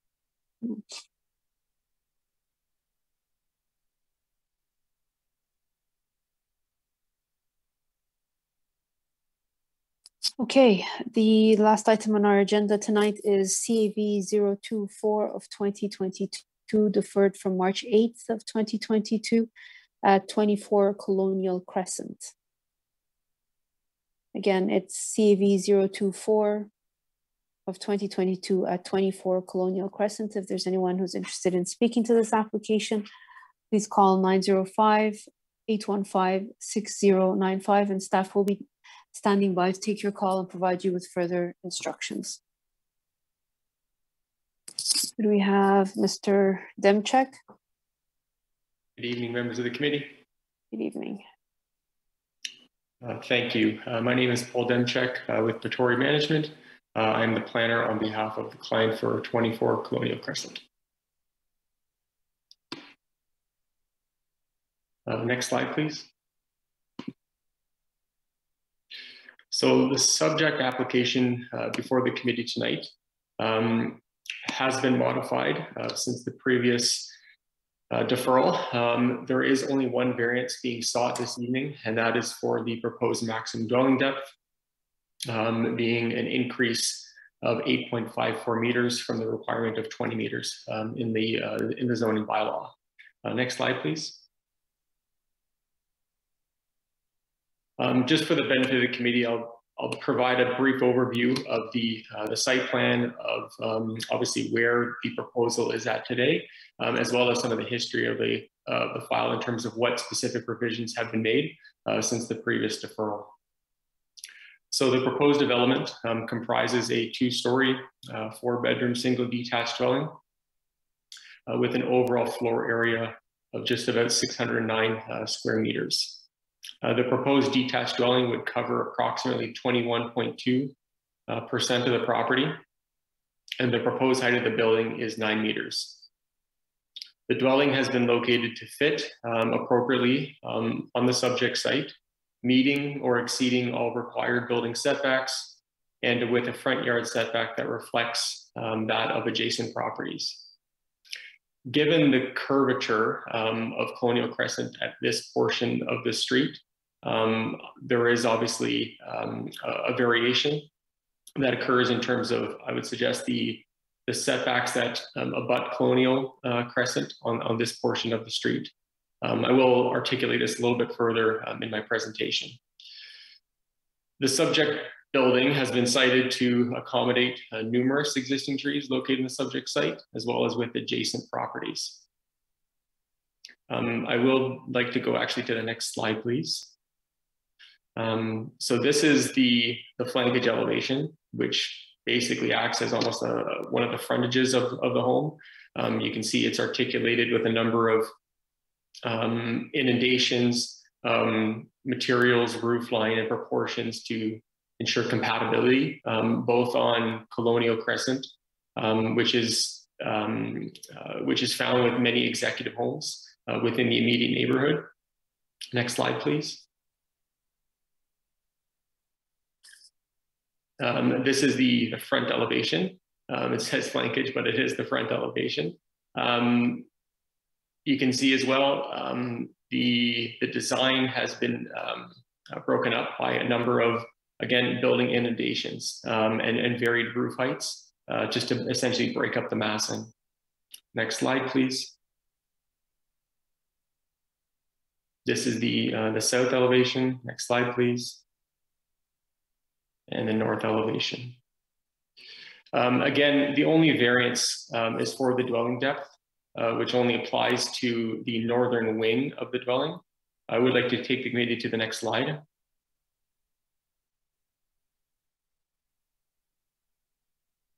So there's a few components I'd like to just to provide for the benefit of the committee. Obviously, the maximum dwelling depth regulation is intended to regulate scale and massing of the dwelling. The general intent of a dwelling depth regulation is to ensure that there is a reasonable degree of consistency in massing in relation to those dwellings that surround the area. The design features, in my opinion, and context of the dwelling do minimize the impact of this depth. The architectural design of the dwelling features a variety of built form inundations and roof lines, which break up the appearance of potential massing impacts. And the siting of the dwelling and proposed built form on a corner lot is an appropriate design that mitigates impacts of the variance. The additional dwelling depth will not create massing that is out of character with the surrounding area. And further, the only portions of the depth that exceed the bylaw requirement, again, are for that northern wing of the dwelling, which is located on the, I would say, bottom left of the screen. And there's also a significant setback from the adjacent property with over 13.8 meters to that northern property limit. So again, the subject application, it was deferred from the previous, from a previous committee meeting. And the current plan before the committee provides revisions, which has taken into consideration planning staff comments as well as feedback that we did receive from many of the neighbors. I will note for the benefit of the committee that my client, the project architect, and myself reached out, and we did have a virtual meeting with a number of the neighbors after the previous deferral. I would like to just highlight some of the main changes. This includes a reduction of two previous variances that were applied for. This includes a reduction to the proposed garage area. So essentially there was originally a proposed 3-car garage. This has been reduced to a 2-car garage. We've also reduced the proposed driveway width to be in compliance with the bylaw requirements.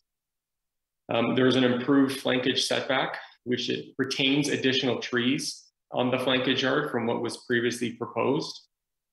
There's an improved siting of the accessory structure proposed on the property. And while some trees are obviously, and this is for the benefit of the committee, this is not pertinent to the variances, but while some trees are obviously intended to be removed, there is an intention for a comprehensive tree and landscaping plan to maintain and improve canopy coverage on the site. I will note, just for the benefit of the committee, two fairly quick comments. So what's shown, there's a few different lines that are shown on this plan. The blue line is obviously the siting of the existing dwelling on the property. And the red lines are essentially, I would say, as of built footprints that in theory a house could be sited somewhere within that box, obviously subject to some of the other bylaw provisions. We wanted to share this because this was some of the comments we received from the neighbors. Obviously, Colonial Crescent has a curvature at this portion of the street, and there was concern that the dwelling would be located too close to the flankage side yard. Again, for the benefit of the committee, we did improve the flankage setback that was proposed from the original application. And we've obviously, in my opinion, sited the house appropriately to mitigate impacts on trees. Next slide, please. I'm not sure if we have the ability to zoom in at all on this image. So I would just like to note, it's important from my perspective just to understand, obviously, Colonial Crescent and like some of the siting of houses that are similar to the subject site.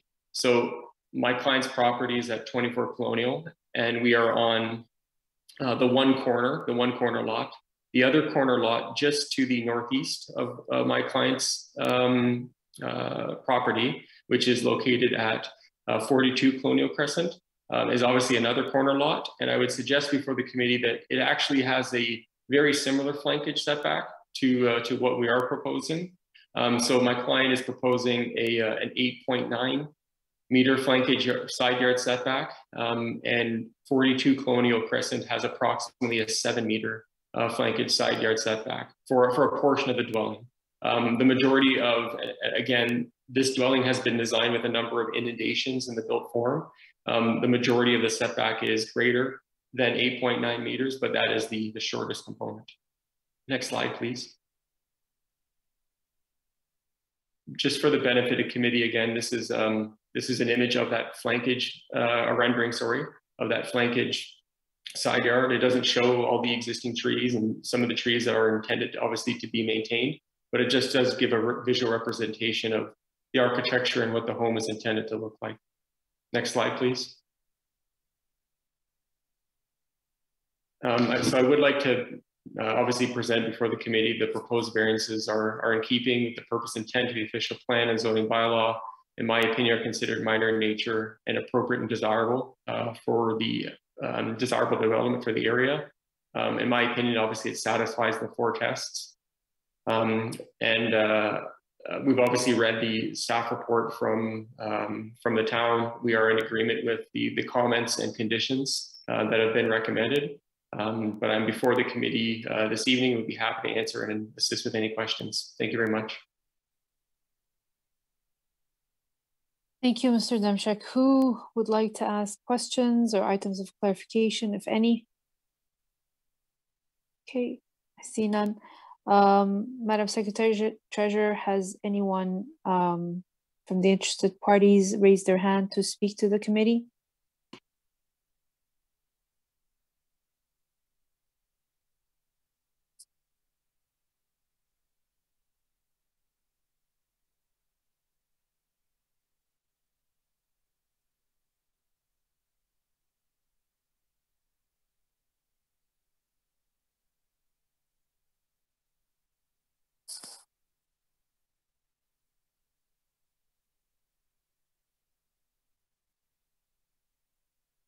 Hello.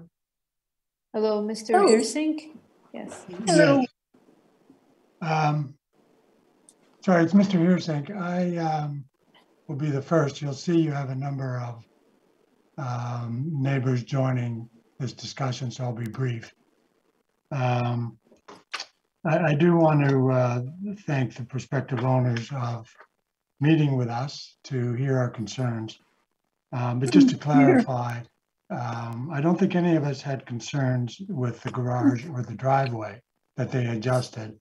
I think that was their own decision. I think the biggest concern I have, and I think we as a collective group of neighbors have, is that the house is effectively going to get closer to the street. I'm sorry, there's several people who are on the line. If you can just keep your self muted until it's your turn to speak, then it'll facilitate us to hear. Lila, could you put your I don't know how to do it. Oh, it's in the top corner, or there's a mute button. Okay, very well. So okay. Anyway, I'll try to be brief because a number of people want to speak, but effectively the major concern is by moving the house closer to the street, which effectively allows the home to have a larger backyard, is going to result in the loss of a number of trees. I agree some trees will be preserved, but unfortunately a number of large mature trees will be lost to accommodate moving the house closer to the street. They said they did accommodate our concerns, which they listened to and agreed to move the house 3 feet back from the original plan, which I guess collectively in our view is a very minor adjustment. There was a comment made earlier that as part of the variance, you have to take into account I'll call it I think the word was the context of an area that was what somebody used, and that the property fits and coexists. And if you move the house closer to the street, which would be on our section of the crescent, it would be the closest house to the street. I think it loses that character and context of the neighborhood. And I think that combined with the loss of trees is our major concern. It's not the size of the house. But in context, they said the existing house is already a variance when it comes to the depth of the building. That's true, but the existing house is 1.5 stories, and the new home is a full 2-story house. So the size of the home will be significantly different. Anyway, that's sorry it takes so long, but that's sort of my presentation to you. Thank you for listening to the committee members. Thank you. Mr. Walker, go ahead, sir. Good evening, Madam Chair and committee. I hope you can hear me. Thank you for letting me speak. I will be brief. I agree with Eve's comments on the siting of the house. I would put in as a historical context with this street. We've been here 28 years. There have been many houses that have been renovated or completely rebuilt on this street. And every one of them has managed to maintain a harmonious view and a harmonious layout of the frontal setback in regard to the remaining houses on the street. That's over 28 years. This current house does not comply with that harmonious layout. Now, I understand there are issues associated with a corner lot that allows for a wider flexibility in a house siting.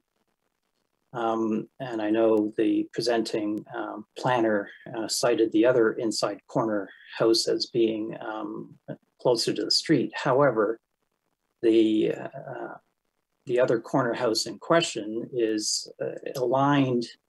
in line with the remaining houses. It's set back in the majority from the road, which this applied for house does not in regard to Colonial Crescent West. It will stand out in a dramatic way. It will be very close to Colonial Crescent West, as you can determine from the drawing. And it's merely to provide a larger backyard, which most of the other residents manage to cope with the backyard that they can obtain with a proper frontal setback.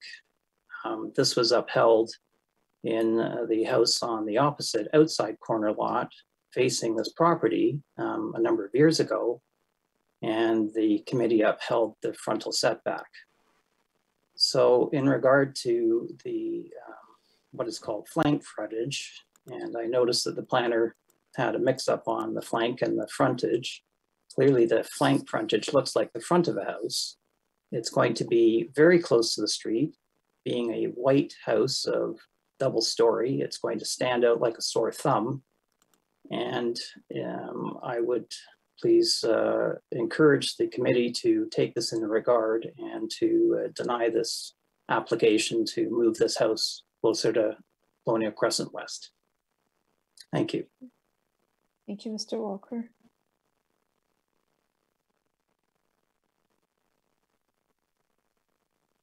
Mr. Schultz, go ahead, sir. You're muted. You have to press unmute. It's on the top. I beg your pardon. Can you hear me now? Yes, go ahead, sir. Yeah, I've been listening to you all since 7 o'clock. It's now 9:30, and I don't envy your job. It's a very difficult one, I can see that. But I also think the points that have been made today are, it's not just fitting in with the allowed square footage and the allowed lot. I really do believe, and I think this is one of the problems I'm having with Oakville at the moment, a lot of houses are being built and approved, probably not by yourselves, because they probably don't need a variance, but are out of context and out of character with what the lovely Oakville used to have in houses. Colonial Crescent is a particularly beautiful crescent. And I emphasize the word crescent because it gives a feeling of openness and uniformity. And this house, and I feel sorry for the owners because they bought a lovely lot, and I certainly don't want to feel that they're not wanted on this crescent. But their house, as it stands at the moment, is an eyesore for all of us. I think you can appreciate the amount of people who are on this tonight, who've waited 2.5 hours to speak to you, that there's a deep feeling, a deep sense of what Colonial Crescent is about. And we feel that this does not fit in with that. No one likes to oppose someone building their dream house or wanting a new place, of course not. But there are a lot of people around here who have lived here many years and who enjoy Colonial Crescent very much. And we feel that enjoyment is being infringed upon by the building of this particular building. So that's all I have to say. I think the others have mentioned it, but I do feel maybe less figures and less drawings and more a feeling of the environment and the context of it is what is needed here from your committee. Thank you very much. Thank you for your submission.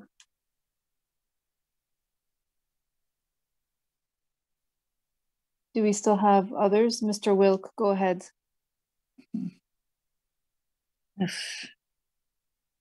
Hi, can you hear me? We can. If you have a camera that you can turn on, that would be great. Okay, let's see. Oh, dear. There we go. Okay, hi, I'm joined by my wife. We currently reside at 25 Colonial Crescent, so we're opposite the new proposed home. We welcome the new neighbors into the neighborhood, but we too share the concerns of our neighbors. Dr. Walker mentioned years ago, there was a proposal made on Colonial Crescent, one of which had a variance to move the house closer to the street. We are the owners of that home. And, you know, we listened to the neighbors. We had some good thought-provoking conversations during which we really appreciated their concern about the neighborhood, and we made the amendments. And we abided by the recommendations in terms of front yard setback. And here we are 10 years later. We're very happy we did. We're a little bit, we applaud the fact that the team that is representing the Elders have taken the effort to modify the design so it better suits the general harmony of the homes in the neighborhood, but we think it still fails. And it really fails to preserve the uniformity of the setbacks on this crescent. And one of the reasons my wife and I moved here and bought this property 12 years ago was because of the uniformity of the houses and the generous setbacks on this crescent. And we think this is very, very unique to this street.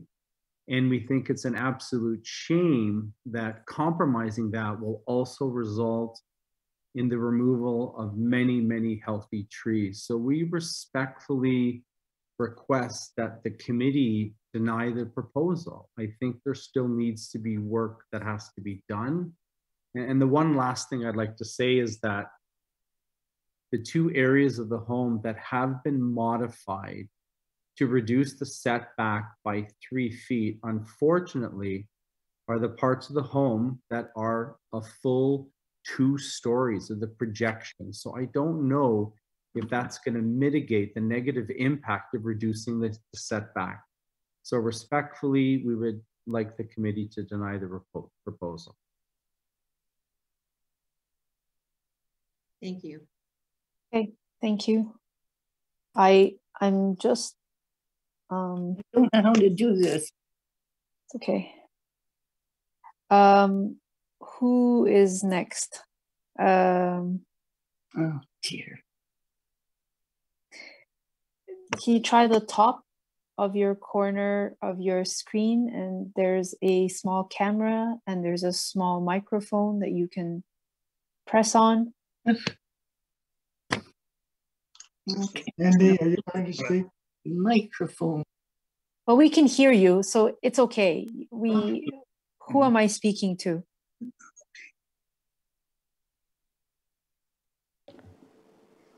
Hello. It's yes. Luella. Hi, Ms. Luella. Go ahead. We can hear you. Thank you very much. My name is Luella Blaise, and I live at 16 Colonial Crescent, which is adjacent to and abuts the number 24. Did you all get my comments? Yes, we do. We have all letters and of read them? Yes, we have. Good. They are actually right in front of us right now. Good. Thank you very much.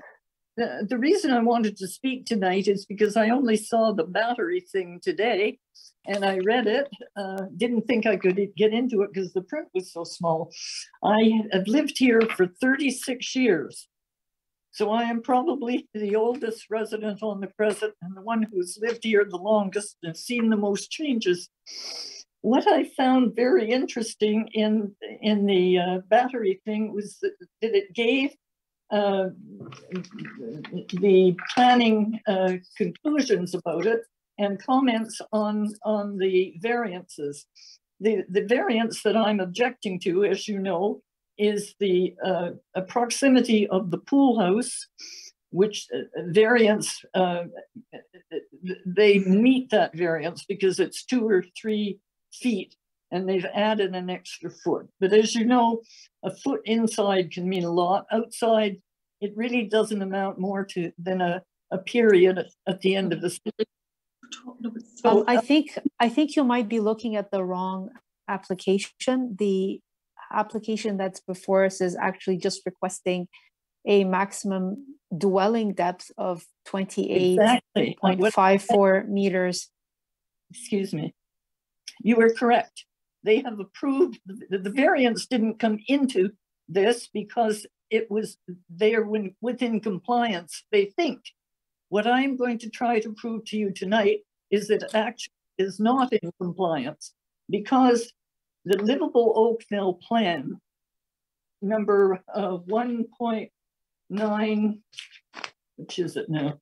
11.1.9, it talks about exactly, interestingly enough, the things that I mentioned, which were light and shadowing, gradation and elevation, view, the access buildings, the auxiliary buildings, and microclimate, and all shadowing and shade, all the things that I am objecting to, because our lots are not parallel in depth.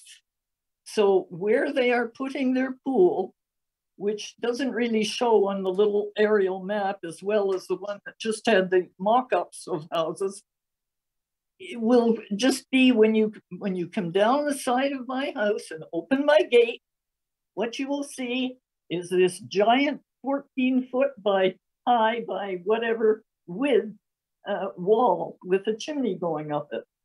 So that there won't be enough land there, particularly with the extra foot and the fence that he will have to put in to comply with a pool. There won't be enough room to soften it with views or anything else. So the view will be terrible. The microclimate will be changed because we're taking down all the trees.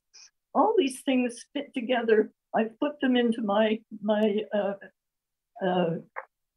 comments to you. But also 3.15, I think, says that the development should make the development should make Do you want me to speak about this? Sorry.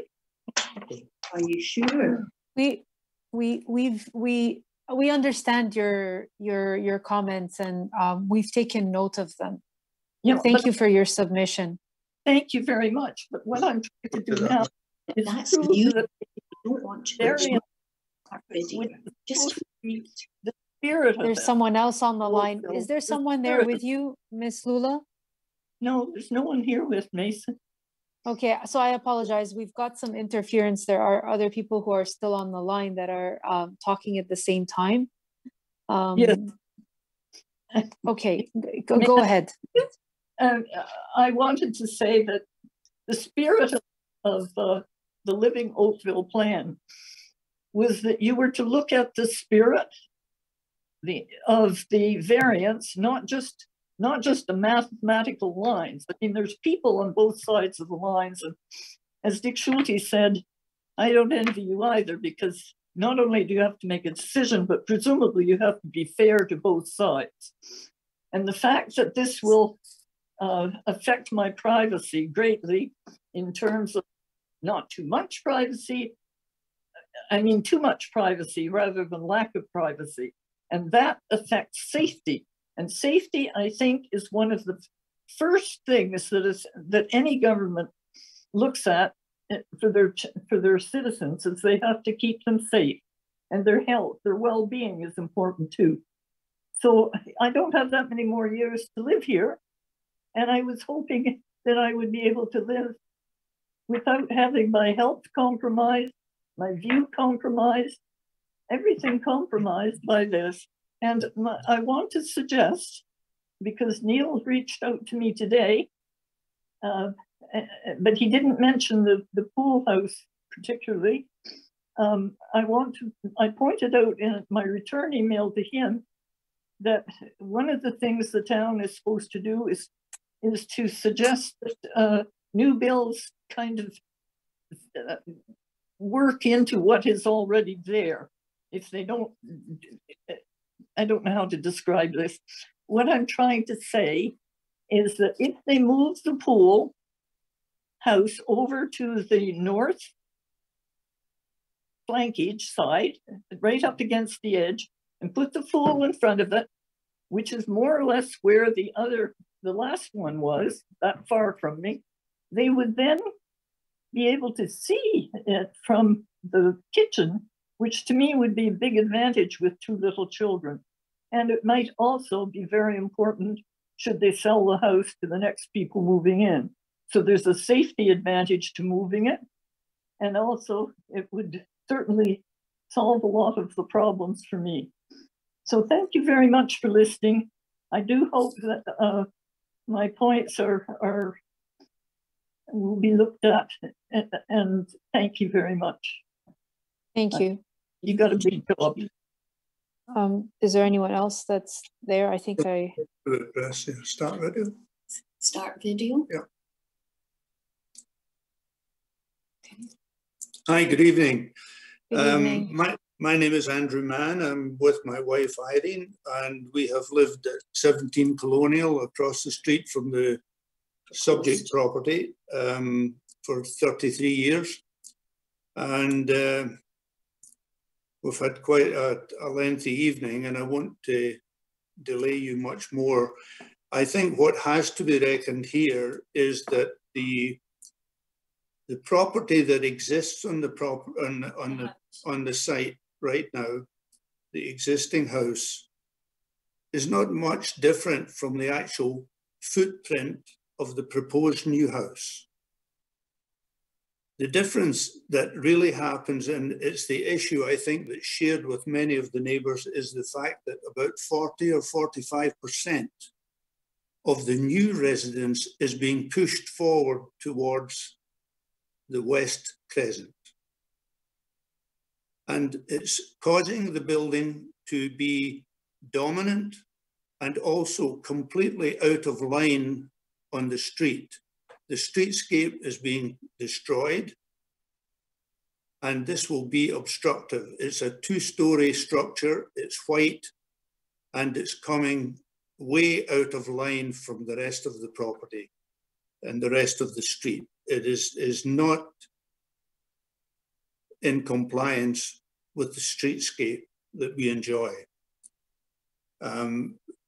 We wanted to approach it from this point of view, and we made a request to Mr. Murakami to, if he could provide us with a plot plan, I should say, provided with the overlay of the 2 different properties.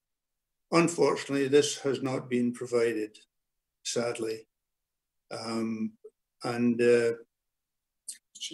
There's no other significant changes in the site plan, because we asked that this concern be considered, and unfortunately there was no serious approach made to solve those issues. We received indications that the new structure is going to get moved a couple of feet. And I mean, it's just nonsense. It's not a sincere effort to satisfy the concerns of the neighbourhood. And unfortunately, we have to register our objection to this proposal. Thank you very much for listening. Thank you, Mr. Mann. Are there any questions or items of clarifications of any of our speakers before I hand it over to Mr. Demchak from the committee members? Okay, I see none. Okay, Mr. Demchak, the floor is yours. There are several concerns, and I'm sure you can address. Thank you, Madam Chair.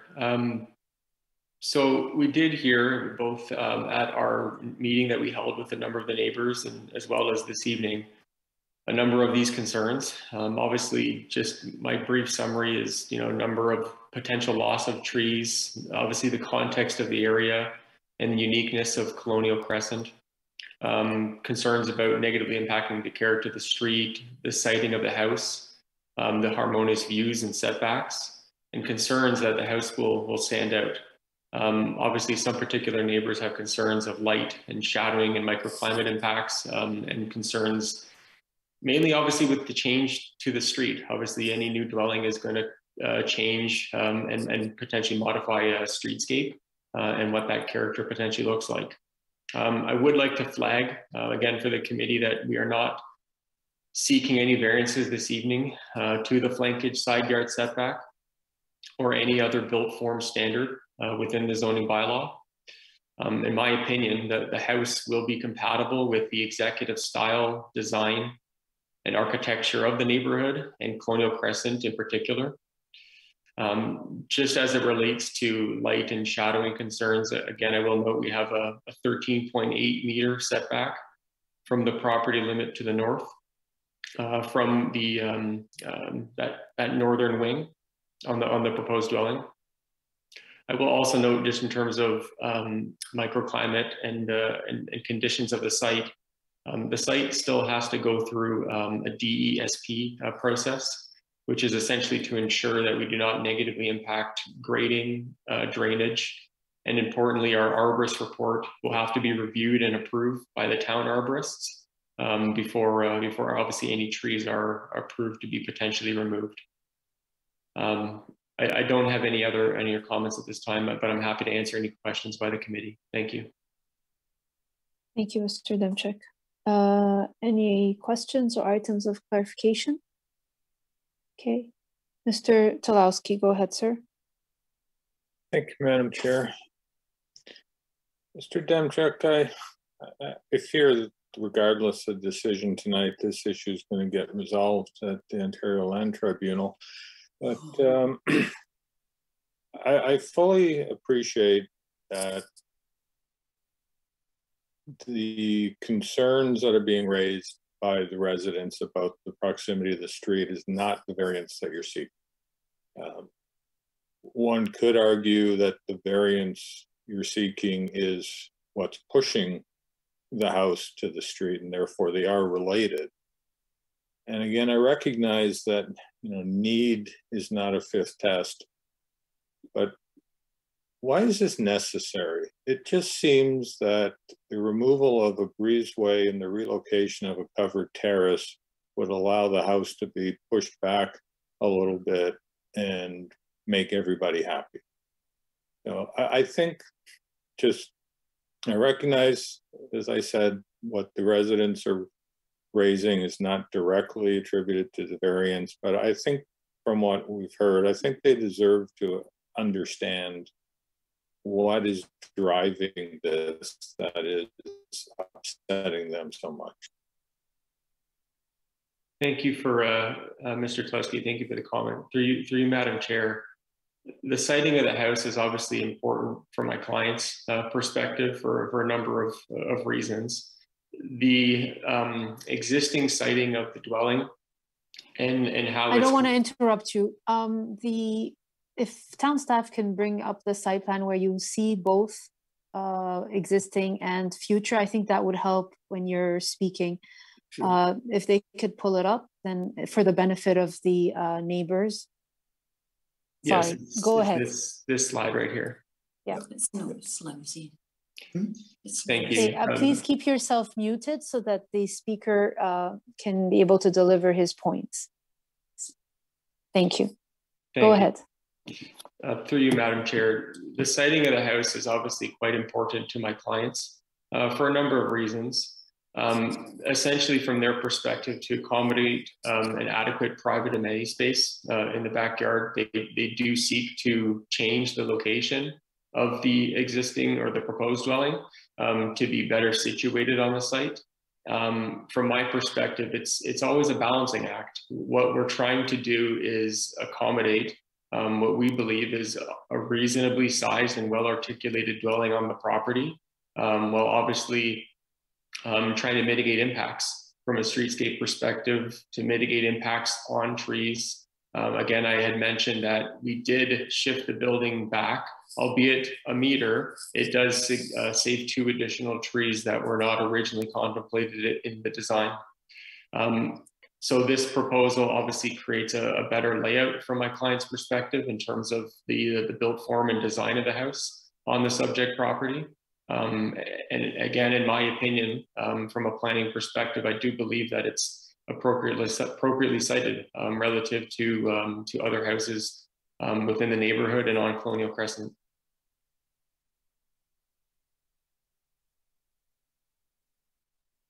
Anything further? If we're satisfied, I can, yeah. draw back to the gallery view. Anything further, Mr. Tulowski? A question for staff. Catherine, I'm not sure if you can answer this. It's a question with respect to the tree bylaws that the residents have raised a number of questions with the removal of trees.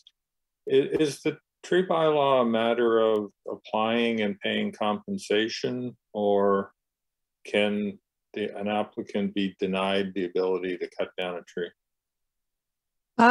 So for the specific property, it is subject to the development engineering site plan process, so the DESP that Paul had spoken to earlier. And so it's going to be reviewed by our town tree inspector, and they will require, if for any tree that's removed, will require tree replacement.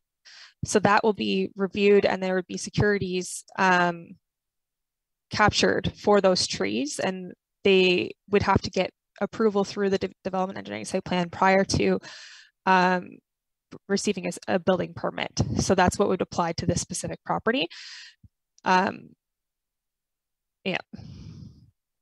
I'm not sure if that answers your question, but your other question related to kind of the tree bylaw, that would be kind of applicable in another situation. Okay. Anything further from committee members? Okay, I see none.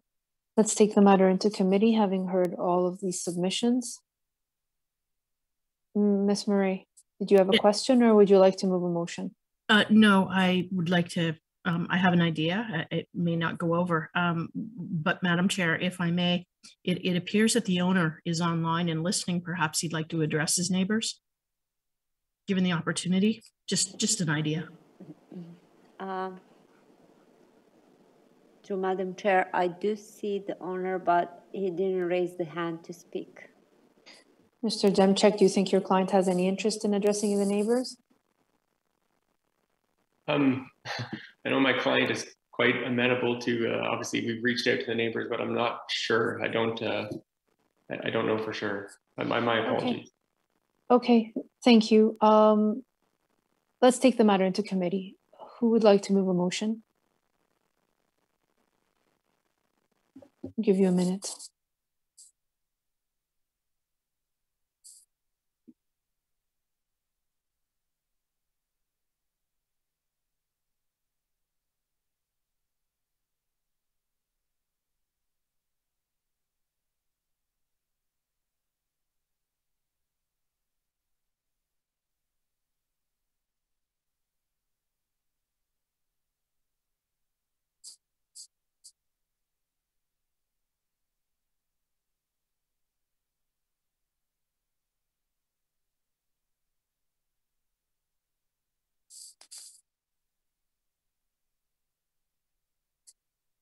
Ms. Murray, go ahead. Thank you, Madam Chair. Having conducted my site visit and having reviewed the town staff's written report, which I note is in support of the application. However, also having taken into account the strong comments presented by the public, by the neighbors, the objections, I'm going to make a motion to deny the application. Thank you. Okay, is there a discussion on this recommendation? I see none. Oh, Mr. Tulowski, you have something to add? Yes, thank you, Madam Chair. I'm struggling greatly with this application.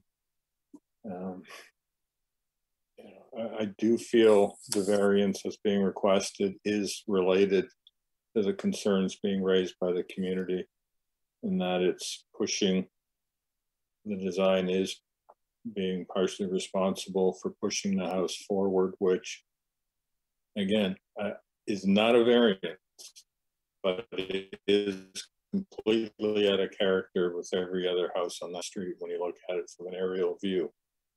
Where I struggle with this is it's a bit of a be careful what you wish for, because under the existing zoning, you could push that house even closer to the southern leg of Colonial. But,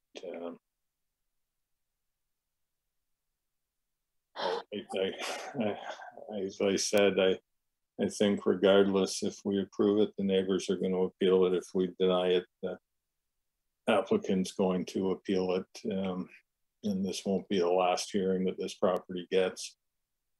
But it would be my hope that they would have gotten together and found a compromise. But on balance, I'm going to support my colleague. I'm swayed by the concerns of the neighbors, and I think they can be addressed. I have to recognize that there are no other variances other than the depth that is being requested. So I agree with you that if, for all intents and purposes, the house could look a lot closer, could push the footprint a lot farther, and they have it as of right to build 2 stories, and the neighbors don't recognize that there, yes, there are a story and a half, and it's mostly characteristic of the street, but a 2-story home is well within the rights for this build. Those are my comments. Mr. Hardcastle, if you have anything to add before we take a vote. Yeah, I won't take too long here, but like others, I'm struggling tremendously with this, but I do find at the end of the day, I do find the commentary of the residents to be compelling. I am struggling with, well, I am recognizing, I should say, that the dwelling depth and the configuration of the building is driving the relationship to the street to some degree. And so I will be supporting the motion that's on the floor. Okay, very well. The motion is to deny the application. All those in support? Okay, all those opposed? The application has been denied. Thank you, everyone. It's been a long night. We appreciate everyone's submissions. Everyone have a good night. I'd just like to add thank you to the committee for hearing us and being sensitive to our comments. That's much appreciated. Okay, very well. Good night, sir. Thank you.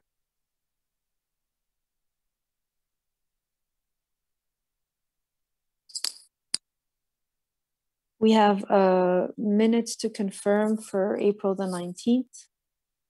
Ms. Murray confirms the minutes. Thank you. And we have motion to adjournment. Ms. Murray, thank you.